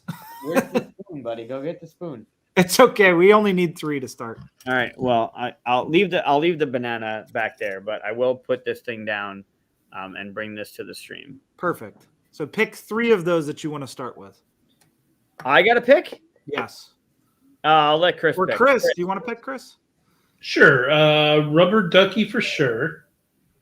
I can't. Let's do the die. I can't believe you didn't grab a. Is that a Kuzcon die? No. It was a bigger die for representing. Oh, okay. I wanted it to be bigger on camera. And how about the cork? We'll do the cork. I just want to let you know. Luca went and got the spoon. Oh, nice. Like legit, I said, He go get wants the to spoon, play and he already. brought the I spoon love it. back. I'm just saying, the kid's brilliant. I know, buddy. No, I could have told you from the drawings. Come on now. seriously, right? Go get the lightsaber, Luca. Yeah, go. Where's the lightsaber, buddy? Go So get the lightsaber. Where's the sword? Where's the laser sword? Go get the laser sword. Are you calling it a laser sword? I revoke the good dad thing. That's a nod to. That's what it was originally called. Come on. Star Killer over there. All right, Star so you Killer. got a die, you got a duck, and you So got a cork. We have the 3 identical items, right? Oh, now- duck, die, and cork. Yes. So I have the exact same 3 items here. We're gonna pretend they're exactly the same. But in the version of the game, it will come with 20 items, which are 10 unique items at 2 of each, right? So kind of what you're seeing here. I'm going to take these items, and we're going to get 3 words. So Chris, if you could pull up that image there. Website there. Yes. Here we go. All right, perfect. So hit that for 3 words. Actually, I was wondering if I could adjust this a little bit to get us this image. More Nope. space, yeah. It doesn't work. Oh, well. Let me put it back. Sorry.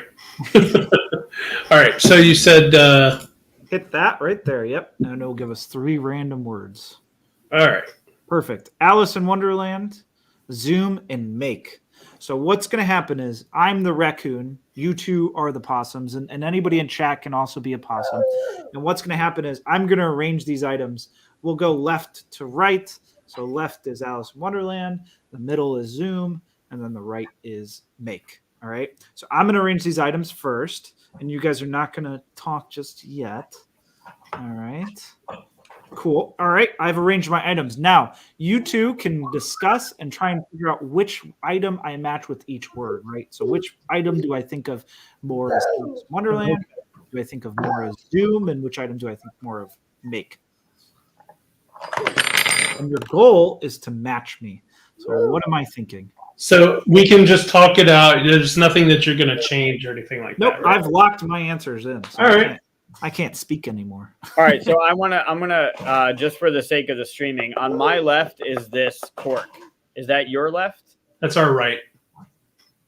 Yeah, you're reversed. So Oh, this is left. you can also grab like post-it notes if that helps and throw No, numbers. that's fine as long as for the stream. So I'll know that my right is the actual. So this is the actual left. What you have in the left. Yes, correct. Perfect. Okay. Yeah, correct, right? Yeah, if you guys agree on it, you'll be fine. Yeah, it's fine. We Yeah. know this is left. This is middle. This is right, and then I'll we know can what you're saying. adjust. All right, Chris, what do you think? Alice in Wonderland, Zoom, and Make. I think that Alice in Wonderland is the hardest one to do, right? Because Ducky seems like a pretty strong character. But then wine, I mean, I don't know. Alice in Wonderland is kind of. I sound like I've been drinking one. Alice in Wonderland is kind of like, you know, I don't know. Let's skip that one for now. What do you Okay. think Zoom would do? What do you think Zoom? I don't know about Zoom. I mean, if I were to argue, I would say when you roll a die, you zoom in on what the result is. That's fair enough. But then You, I don't you know make what wine. like. Are you can make wine? You can make wine. Make So sounds pretty good. Which would put the duck other way. This way. Duck is Alice in Wonderland.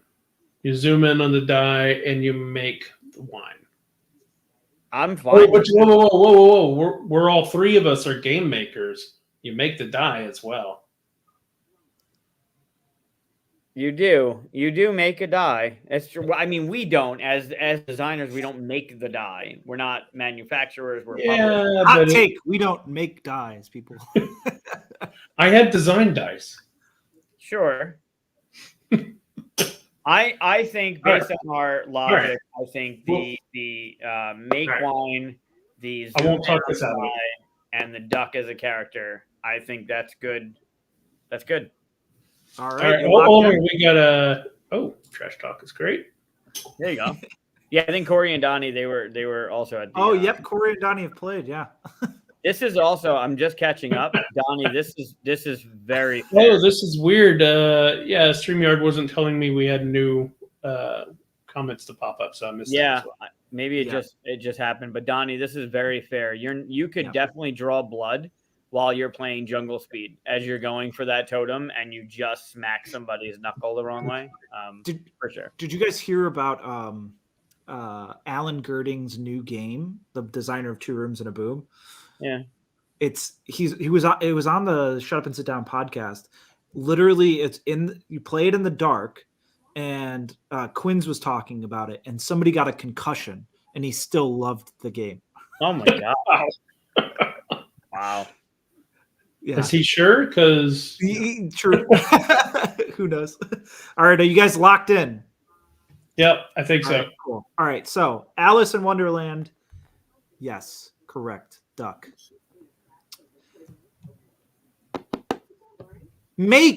Chris, you had it. You had it. Oh. You had it. And Magic Mike talked you out of it.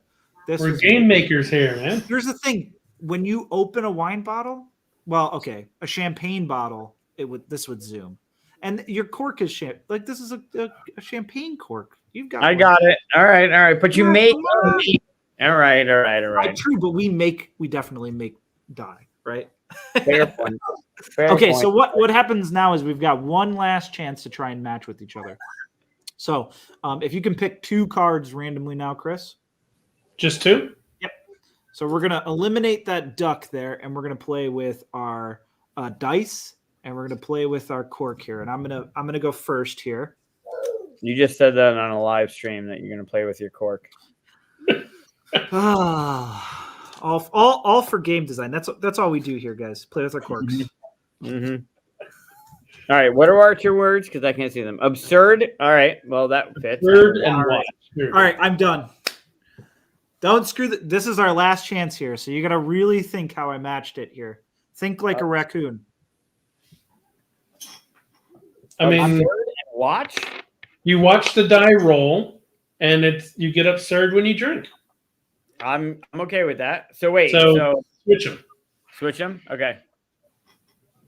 All right, are you locked in? Absurd. Absurd this with is the cork, and you watch the die roll. You could All right. watch people while they're drunk, though. And Eh. dice roll in such a shitty way for me anyway that it's fucking absurd. That's for you though. Okay. So we'll leave it that way. Thank God. Absurd. Yep. And then watching the die because you guys had zoom in on the die. So what we've done is we've passed the first part here. Grab a fourth item. Ooh. You want me to pick? Yes, go for it. Or Chris, if you want to pick, we've got an egg, We've got a dry erase marker. We've got a rock. We've I got do a have gold the egg. coin, The only thing I'm missing right now is the spoon. a don't pick banana. spoon, Or I have we the- could involve Scott Brady in this game and grab a little Oh, yes, do that. Let's do that. boop meeple. All right. All right, so now give me 4 random words here. And we use the 3 from the prior and the new one. So we're on to the next level. So we've got the 3 from the prior, and we've got a 4th item in. We'll get 4 brand new All right. cards. So we're doing 4 new cards. Yep. Exercise, double, box, and bark. Jeez. Okay. All right. I got this. Don't worry. Oh man. Okay. Wow. All right. Oh man. Okay. I mean, yeah, easy peasy. All right. I'm good. I've locked in. All right. Easy peasy. Go ahead. Now, what's the show the meeple in close up? It's from Boop. Have you played Boop? It's such a great no, game. but I know what it is. Yeah, okay. So we got ourselves a cat, Which I would assume is bark, right? Because dogs barks at cats. Yeah, maybe. This is a box. That's This is got to be the such a box. hard game to play as a raccoon on the live stream. I'll tell you that. That's got to be the box. Double duck. That's not a thing, right? I mean, You see double when you drink.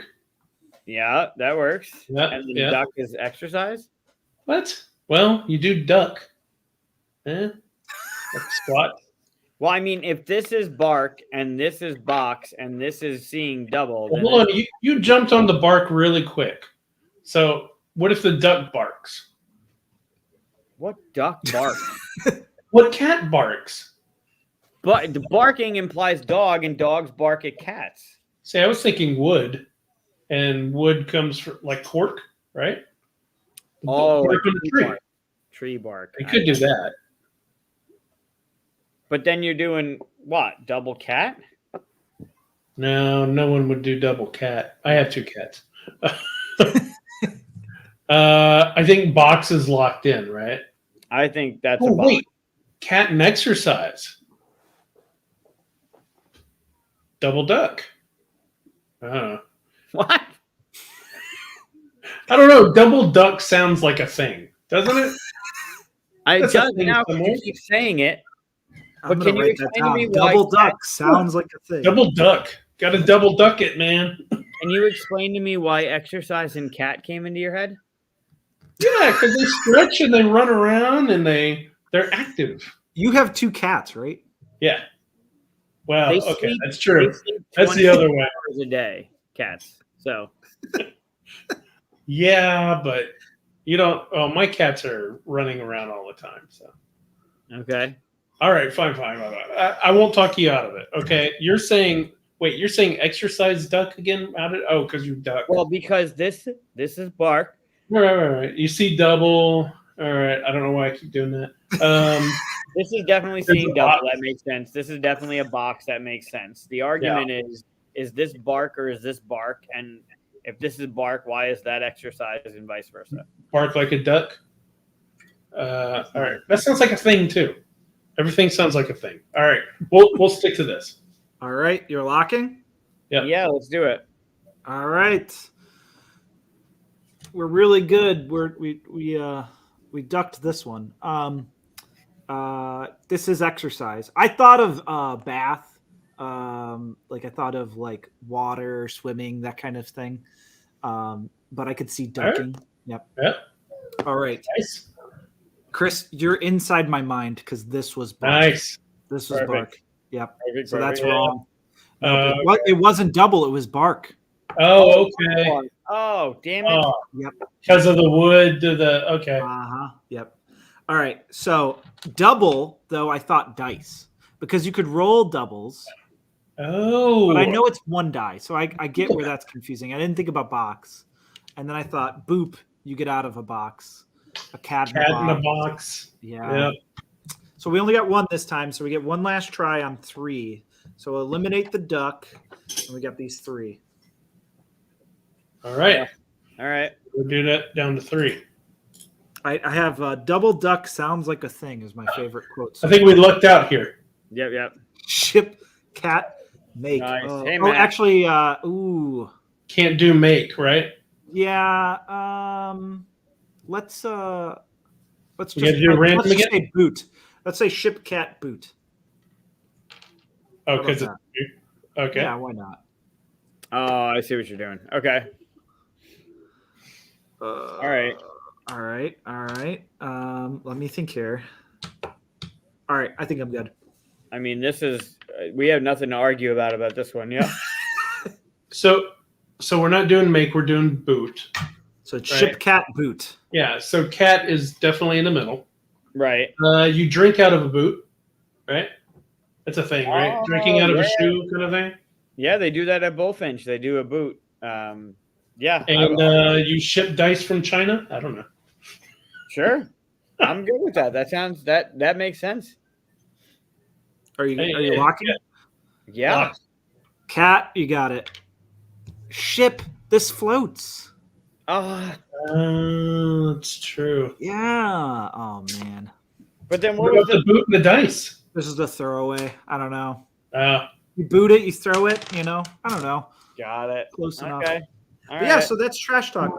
Does anybody want to try the raccoon? You want to try the raccoon, Mike? yeah, you got the stuff. You can be the raccoon. You got to turn off your. Yeah, but what does that mean? I got to take this off the. You guys can't look at this screen, right? You know what? Yeah, because I I could probably tilt my camera down enough so we could see the items. Maybe not. Oh, maybe here. No, Yeah, That could work. yeah, that works. That works. Okay, you can see my sleeping dog. All right, let's pick some new items here. Let's go marker. Can we use the B word? Yep. I have it. Okay. Okay. Oh, he's back. I'm gonna leave it. I'm gonna leave it off to the side. All right, he's running back away. We're good. All right. Oh, he's back. What about Bye. rock? We'll do rock and okay, we'll do coin. How about that? Okay, so we got the coin, the rock, and the marker. Perfect. Okay. Perfect. All right. So let's get 3 words for him here. Out of 200 words, it somehow picked the same word. Yeah, of course it did. Doing 3 words: Yes, 3 words. modern, romantic, and wild goose chase. Ooh. What in the shit?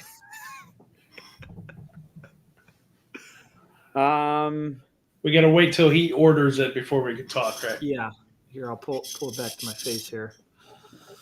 Yeah. So what's great is the game is going to come with 10 or 20 physical items, right? 2 copies of each item, and the goal is to play up to 10 items. So as you saw right there, we couldn't get past the 4 items. Wow, up It'd to be very 10. tricky. Yeah, it's very tricky. But what's great is just like that. When you zone in, when you get into the same mindset, it's really, really wild. I got up to 9 at the gathering. That was Wow. as high as I've gotten so far. Yeah, that was insane. 9 items is a lot. Are you ready? Good. Yeah, I think. I mean, I'm not, but yeah, I have my 3 locked in from left to right. So So the problem here is Mike and I don't think alike on these things. Yeah. See, we got to think opposite. Don't listen to me is what I'm saying. Yeah. Okay, so we have romantic. I feel like romantic. So here I'll put the. I don't know. You can't see those numbers. Romantic. I think like going on a date, which is going to cost some money. That's what I think. I don't think it's modern. Like modern money is not that modern. I didn't see his coin was like a weird coin. It was like a square one or something like that. Because if I see yours, it looks like a gold coin, which is like pirates and romantic on seas and all that stuff. But I think his was a little different. So I don't think his for that. the idea is that they're exactly the same. So whatever Jacob's are, just that's what mine's supposed to be, right? Yeah, So there are 2 of every item. So Yeah. like my rubber duck is the same rubber duck as the raccoon, or the raccoon's rubber duck is the same rubber duck as the. But wild goose chase could be treasure, right? It could, or I was thinking like rock, like you're hunting for a diamond, something like that. I could see it though, but then rock could be like a ring, a diamond. That's romantic. Yeah, I got a big rock. Yeah, I I don't think think you got that. modern for the marker though makes sense, right? It's Yeah, out of all 3 modern things. technology. Yeah. Yeah. Yep. It's the most modern for sure. What about? I could go either way. I could go either romantic for rock or money, and wild goose chase. I could see him. I agree with you. Like a pirate hunting for gold. I could You should definitely go against what I say. What did you say? You said this, right? I said coin was romantic. So Okay, let's go with this. All right, so modern. you get a reverse, but yeah. Your right is our left or something here. Yeah, some here, but bam. All right. That's All right. our Magic game. Mike. We've got marker for modern. Right. Is that correct? What are your other ones? We've got stone for romantic. Okay. Oh, romance in the stone. Ooh, wild goose chase, gold coin. So you spot on with the marker Okay. for modern. All right, Because modern games, drawing rights, rolling rights, flipping Okay. rights, right? Use the thing. And for what Chris just said, the romancing the stone, that was a deep cut, but you nailed it. Oh, And then nice. The wild goose chase was the pirate treasure. Oh, perfect. Nice. What? Good Nice. job. 100% Yeah, right if there. I moved these over, they were not that you can see them on camera, but yep, you got them. You got all three. You want to add one item? Yeah. Do it. What are you adding? I get to add it. Yeah, go. Yeah. Chris can choose. Hi, buddy. Bring us the spoon. He does have the spoon in his hand. I don't know if I'll be able to take it away from him. But you know what I can do? Get another spoon. There you go. Wow, you guys shared You it. better get heard two because he's gonna want the second one. I'm just You gonna guys let heard you it know. here first. Mike has 2 spoons in his house, at least. He's got one of mine. I'll use one of his. We got a spoon here. All right, let's get 4 words here. Oh, right. Thank you. Night, outside, and spring. Oh boy. What? Yeah, we can't start talking until he locks them in, right? Yeah, no. Table talk But is a interesting element. Does the app come with the game, or do you use cards? We use cards, yeah. So there'll be cards, but for ease of use, we did the random list generator. But yeah, there'll be cards that have the word for everybody, and then these will be in the center. And then there'll be a privacy screen, right? So the raccoon will be behind a privacy screen to kind Makes of sense. make those decisions. I'm in. You're in. All right. Let's do it. All right. So the right side here is thank you, I guess. All right. Let me actually here. This will make it easier. All right. So my first thought was you could write a thank you letter. I thought the same thing. Okay. I like that. Outside, can we just this is the most outside. And here's the thing. I'm going to cheat a little bit. I know that he had to go outside to get it. So. Ooh. You fucking cheater. Spring and night, though. Spring and night. Ooh. I don't. The only thing I can think of is if you think of night as the other version of night. I know it's not that spelling, but like a knight and gold coins. I was thinking you go out at night, you pay for, you alluded to, you caused it like a date and stuff like that last time. So yeah, but he didn't match that. So, but he what? He made it romance and he made romance. That's true. Spring spoons can be a little springy, so maybe, and they're made of metal, and springs are made of metal. Is he thinking more spring season? Oh, but why would it be coin? Yeah, I don't know. We just got to get into Mike's head real quick. Please. Hold on. Let's revisit the thank you. Just real quick. Thank you. That's fair. You can pay somebody to say thank you. That's true. But does that free up the marker for something better? You can draw night. It's a black marker. That's true. It's dark, like the night. I hope I'm talking you out of the correct answer. That would be the I best. really think so. I think I'm going spring with Spoon here. What do you think? Yeah, here? I don't have a good argument to fight against it. I let's put the marker back because that was our first thought too. So all right, yeah, let's do it that way. We'll lock it in. What do you got, my friend? So this was You're wrong. Got it. Wait. If I'm looking at what you have, it would actually be. I only see 3 items. Yeah, where's your 4th item? Oh, Sorry. okay. So I'm Didn't see the point. because I had them different left to right. So this would be your spring. Oh, so we got the spring right. You did. This would Okay. be your outside. Okay, we got outside right. Cool. And then I did go with night with this because of the black. Oh, So Chris actually was talking you into the right thing because the thank you. I was looking at the money for the donation or the thank you for your contribution. So these two were switched for you. Wow.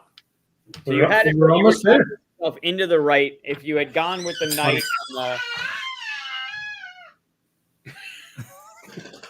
Loves the spoon. That was the spoon and a whole bunch of other things. So yeah, you had talked yourself into the night with the black and the thank you. I like the thank you with the writing the thank you notes. I didn't think about that, but that's the first thing I thought. It's the first thing that popped in my head too. I did think about the thank you for money. Like that's a great way to say thank you. yeah, I mean, when somebody's a guest on your show, it's great. Thank you. sure, yeah. Which, yep, that works. So yeah, you got two of the 4. So All right, last try here. Are you guys ready? I'm gonna try. Yeah. So we gotta go back down to 3, right? No, 2. We've just got the marker and the coin. because you got 2 right, so there's 2 left. So you do that. Lost and Gotcha. happy. Ooh. All right, come on now. Oh, I mean, I understand it's a 50-50, but this could really go either way, right? Oh yeah, I mean, there's logic for both Luca. occasions here. Oh It man, doesn't matter what you put. We're gonna do the opposite. So it's. I assume you're gonna. So do I double lock into it? I was going to assume that you were going to assume that we were gonna. Ooh, now see, here's where the game starts. You're gonna start trying to think like we think. Yeah, And we don't think so. That's probably a bad idea. Just blink out your mind. Yeah, That's where. Yeah. lost. Just remember, double duck sounds like a thing. Double duck does Double sound duck. like a thing. Yep. My favorite memory of this game, and it was the first time I saw it, which was at Gen Con last year. This is Matt Fantastic design with his new studio, Forever Stoked. Yep. And the first time we played it, we had a duck as well, and there was the word deck, or doctor, and I had put no, it was deck, and I put duck next to deck because duck sounds like deck, right? Makes sense. Well, we go to the place where we explain our reasoning, right? And I'm like, yeah, deck, duck, deck, right? And he's like, sure. And the next time we don't match it, he puts it for something else, and then we flip over new cards, and doctor comes out, and both of us match it, and we say duck, deck, doctor. Makes total sense. This logic is super sound. And that's what I love about this game is like the logic doesn't really need to make sense. It's just fun because you're creating the logic together. Yeah. Connections. Yeah. Yep. All right, I'm in. You're in. All right. What are we thinking here? All right. This is my hand for lost, and this is my hand for happy. What do we think? I was thinking money makes you happy, and when you get lost, you draw on the map. Oh, I was thinking I lose the top of these every single time, and it makes them useless. So I was thinking lost and happy, but I could think, but I don't. The only thing I could think of for marker and happy is just the smell of the marker could potentially make you happy, but that's about it. I mean, you could say when you're lost, you need money, and drawing makes you happy. I don't know. Yeah, it could be that the game makes you happy and I've lost money. You know what I mean? Like playing a Yeah, game. you lose money. Yeah. It was really easy to lose money. It's tough. You can go either way. I'm feeling confident in this. You think? Lost, happy. All right, let's do it. Lost, happy. So lost. Which way is lost? Lost. All right, so I got to switch my things around. So yeah, lost. This is lost. Okay. Ooh. Almost talked us out of it. Yeah, almost. I'm like, no, shut up. All right, so you got 4, which means we go to 5, right? Yeah, if you guys want to play one more time Yeah. here, I don't know if we're gonna match it, but we can try. Let's try it. All right. What do What's you the want to fifth add item? into it? All right, we got. You're the one with Oh, already did the words. Hold on.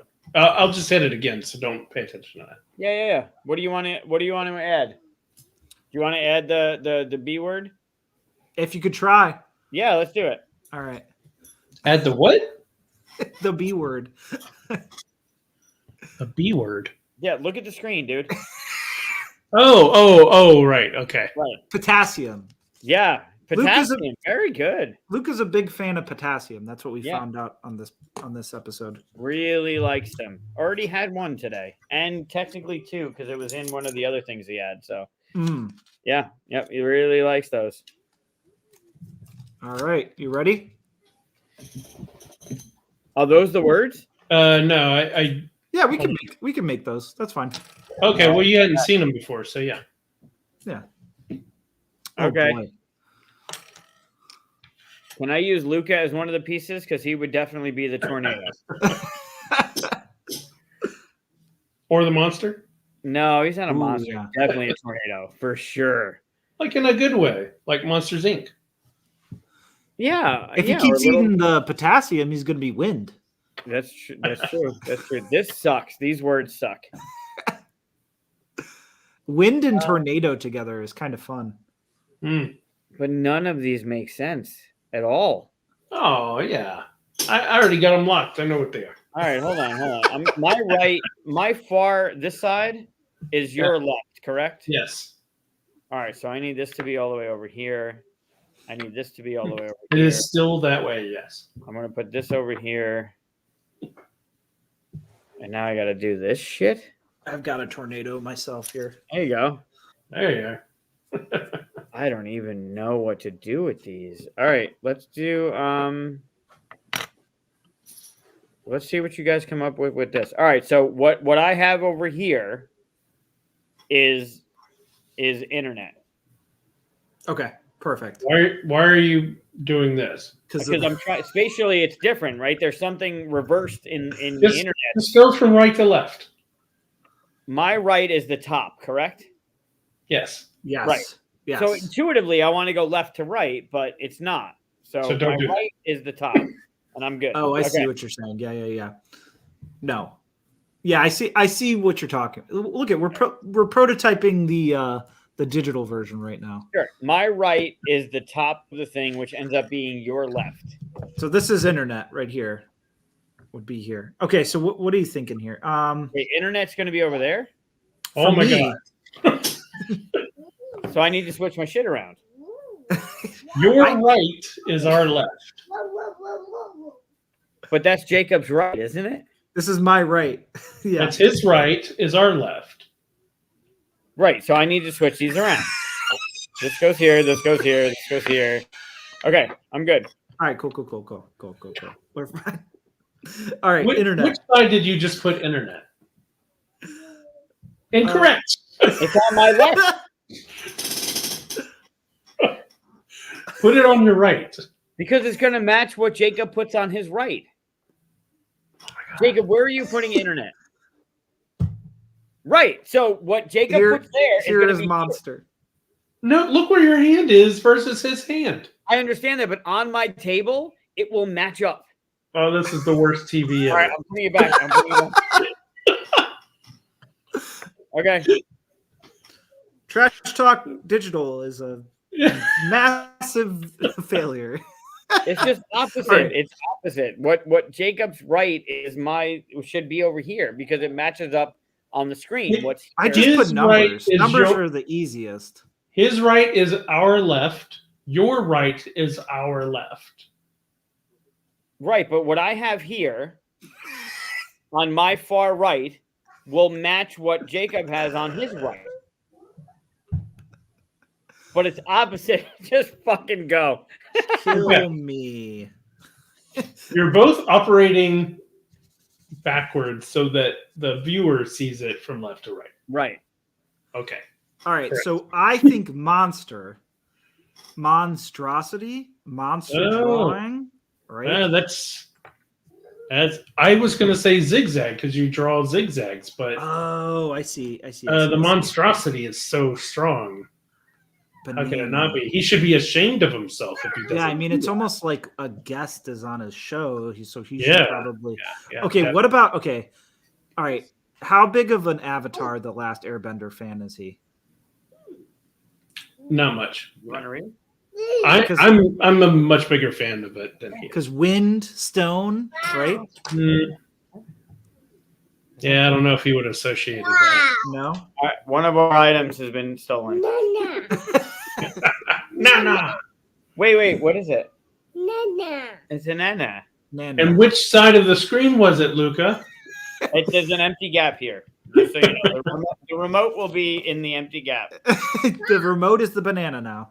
Correct. All right, what's tornado Tornado. or internet? Okay, here's the thing. This is conical, like a Yeah. like a tornado. So I Yeah. can see that, right? He was also kind of saying Luca's tornado, and Luca likes a banana. I don't That know. is true. He could have been giving us a Oh, hint. how about money for internet? You make money on the internet. That is true. That is true. What is okay? So we have zigzag and wind left with these two, with a rock and a spoon. Wind in my spoon. That's a thing. We'll say that. I could. I don't know. Take a bite, sip soup. Oh wait! Hear me out. You do the airplane with Zigzag? the spoon. Zigzag, all right. Yeah, As good as any. and Let's I do it. think the element of the rock, right? Like Element. rock. All right. Yeah, you sold it. All right. There you go. What do we That's- got? What do we got? I was not listening to anything you were saying because he was on my All lap. right.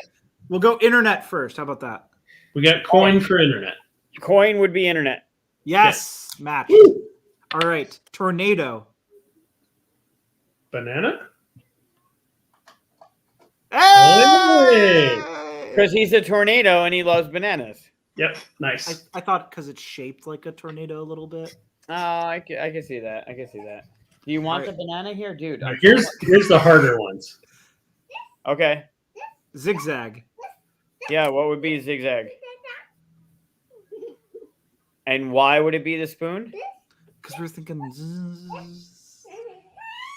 Why exactly? When you want to get kids to eat, you The airplane. You do the do airplane. the You airplane. do the airplane with your pen. So if I told you that the spoon was also the zigzag, Is that why? yeah, because that's what you do to get them to eat. What? Good Okay. job on that one. Here, do you want this?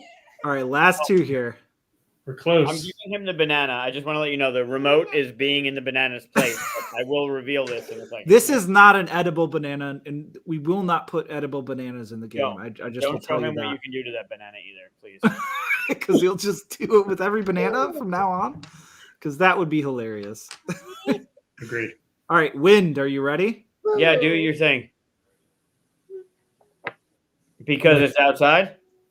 Oh, outside. We were thinking like it's an Elements. element, Yeah. Sure. and then That works? monster. You Marker. nailed it out of the gate. Monstrosity was monster. It was the marker from the beginning. That was the first one that I had done.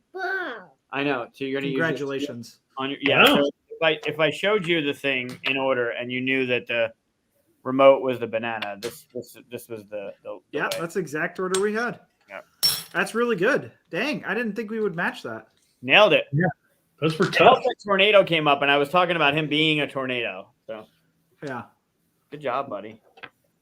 And you want the spoon? You're gonna take that spoon too? You have a spoon. It's right there. He needs it to eat the banana. He doesn't though, because look at what he's doing. Did you open up the banana the traditional way or the monkey way? With the stem. That's not how Okay, you're so supposed the to. traditional way. But you've heard about. You've heard about how monkeys open it the other way, and it's actually better because it doesn't leave the long lines of stuff. No, I have no idea what you're talking about. Oh, so if you take a banana and instead of grabbing the stem and pulling it down, you grab the bottom and pinch it and then pull up. Yeah. And you eat it basically upside down. It doesn't have the stringy bits of the thing. And that's how apes eat it. I did not know that. Yeah. Give it a try next time. I hate those stringy things. Yeah. Oh, all right. Well, tomorrow when he has his next banana, The more you know. yeah, the more you know. Can I open this for you so you can have more? Of And knowing's half the battle. G.I. Joe. Good job, buddy.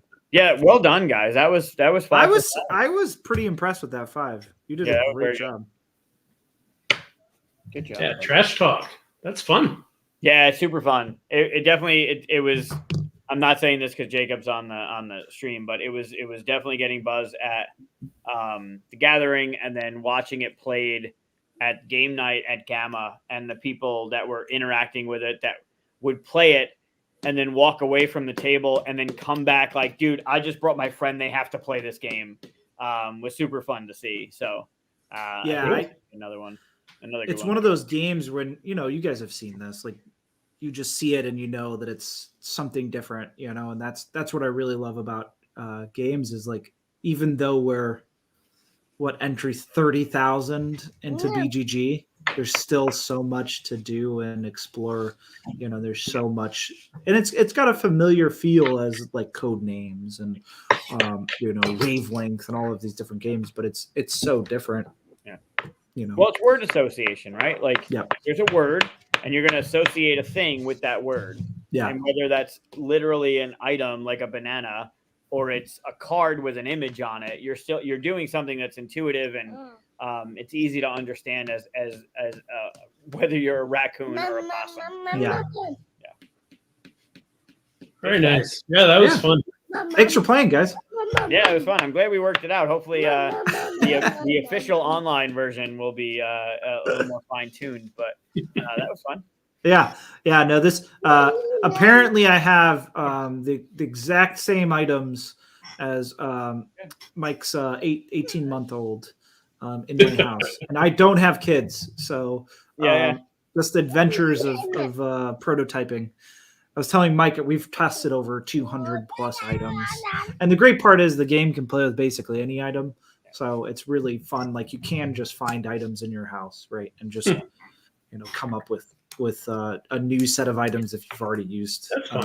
Which we literally did. Like, Jacob was sending me or items like, well, I have this duck. Great, I have a duck. What about the Boop cat? Great, I have Boop. What about a cork? Awesome, I have a cork. It was fun to come up with the idea, like the items that we had. Unfortunately, I don't know where my Rubik's Cube is, and I don't have a Slinky in the house, which I need to correct immediately. Oh, I just found my Slinky. Yeah, how do you not have a Slinky? I know I don't have a Slinky. Do you not have stairs? Are you in a ranch? I mean, I have a split level, but I don't have a Slinky. Yeah, I feel like if you have stairs, you have to have a Slinky. I agree. Although I have spiral stairs and they do not work. Oh no, they don't. I found out that Slinkies basically don't work anyways. As you get older, you realize most of the time you just had to push it down anyways. Well, they don't make them like they used to anyway. And not to sound all old and stuff, but if you get the metal ones, they're smaller than they used to be. Yeah. And if you get the plastic ones, they just don't have the same oomph down the stairs. No. They're I only have a down the stairs. Oomph down the stairs. Can we quote that? oomph down the stairs. I like that. And double duck. Sounds like a thing. Double duck definitely sounds like it's Sounds like a thing. Down If the we could stairs. go back and rename the episode. it would be Speaking of double what duck. sounds like a thing, Jacob, how much do you think Thanos weighs?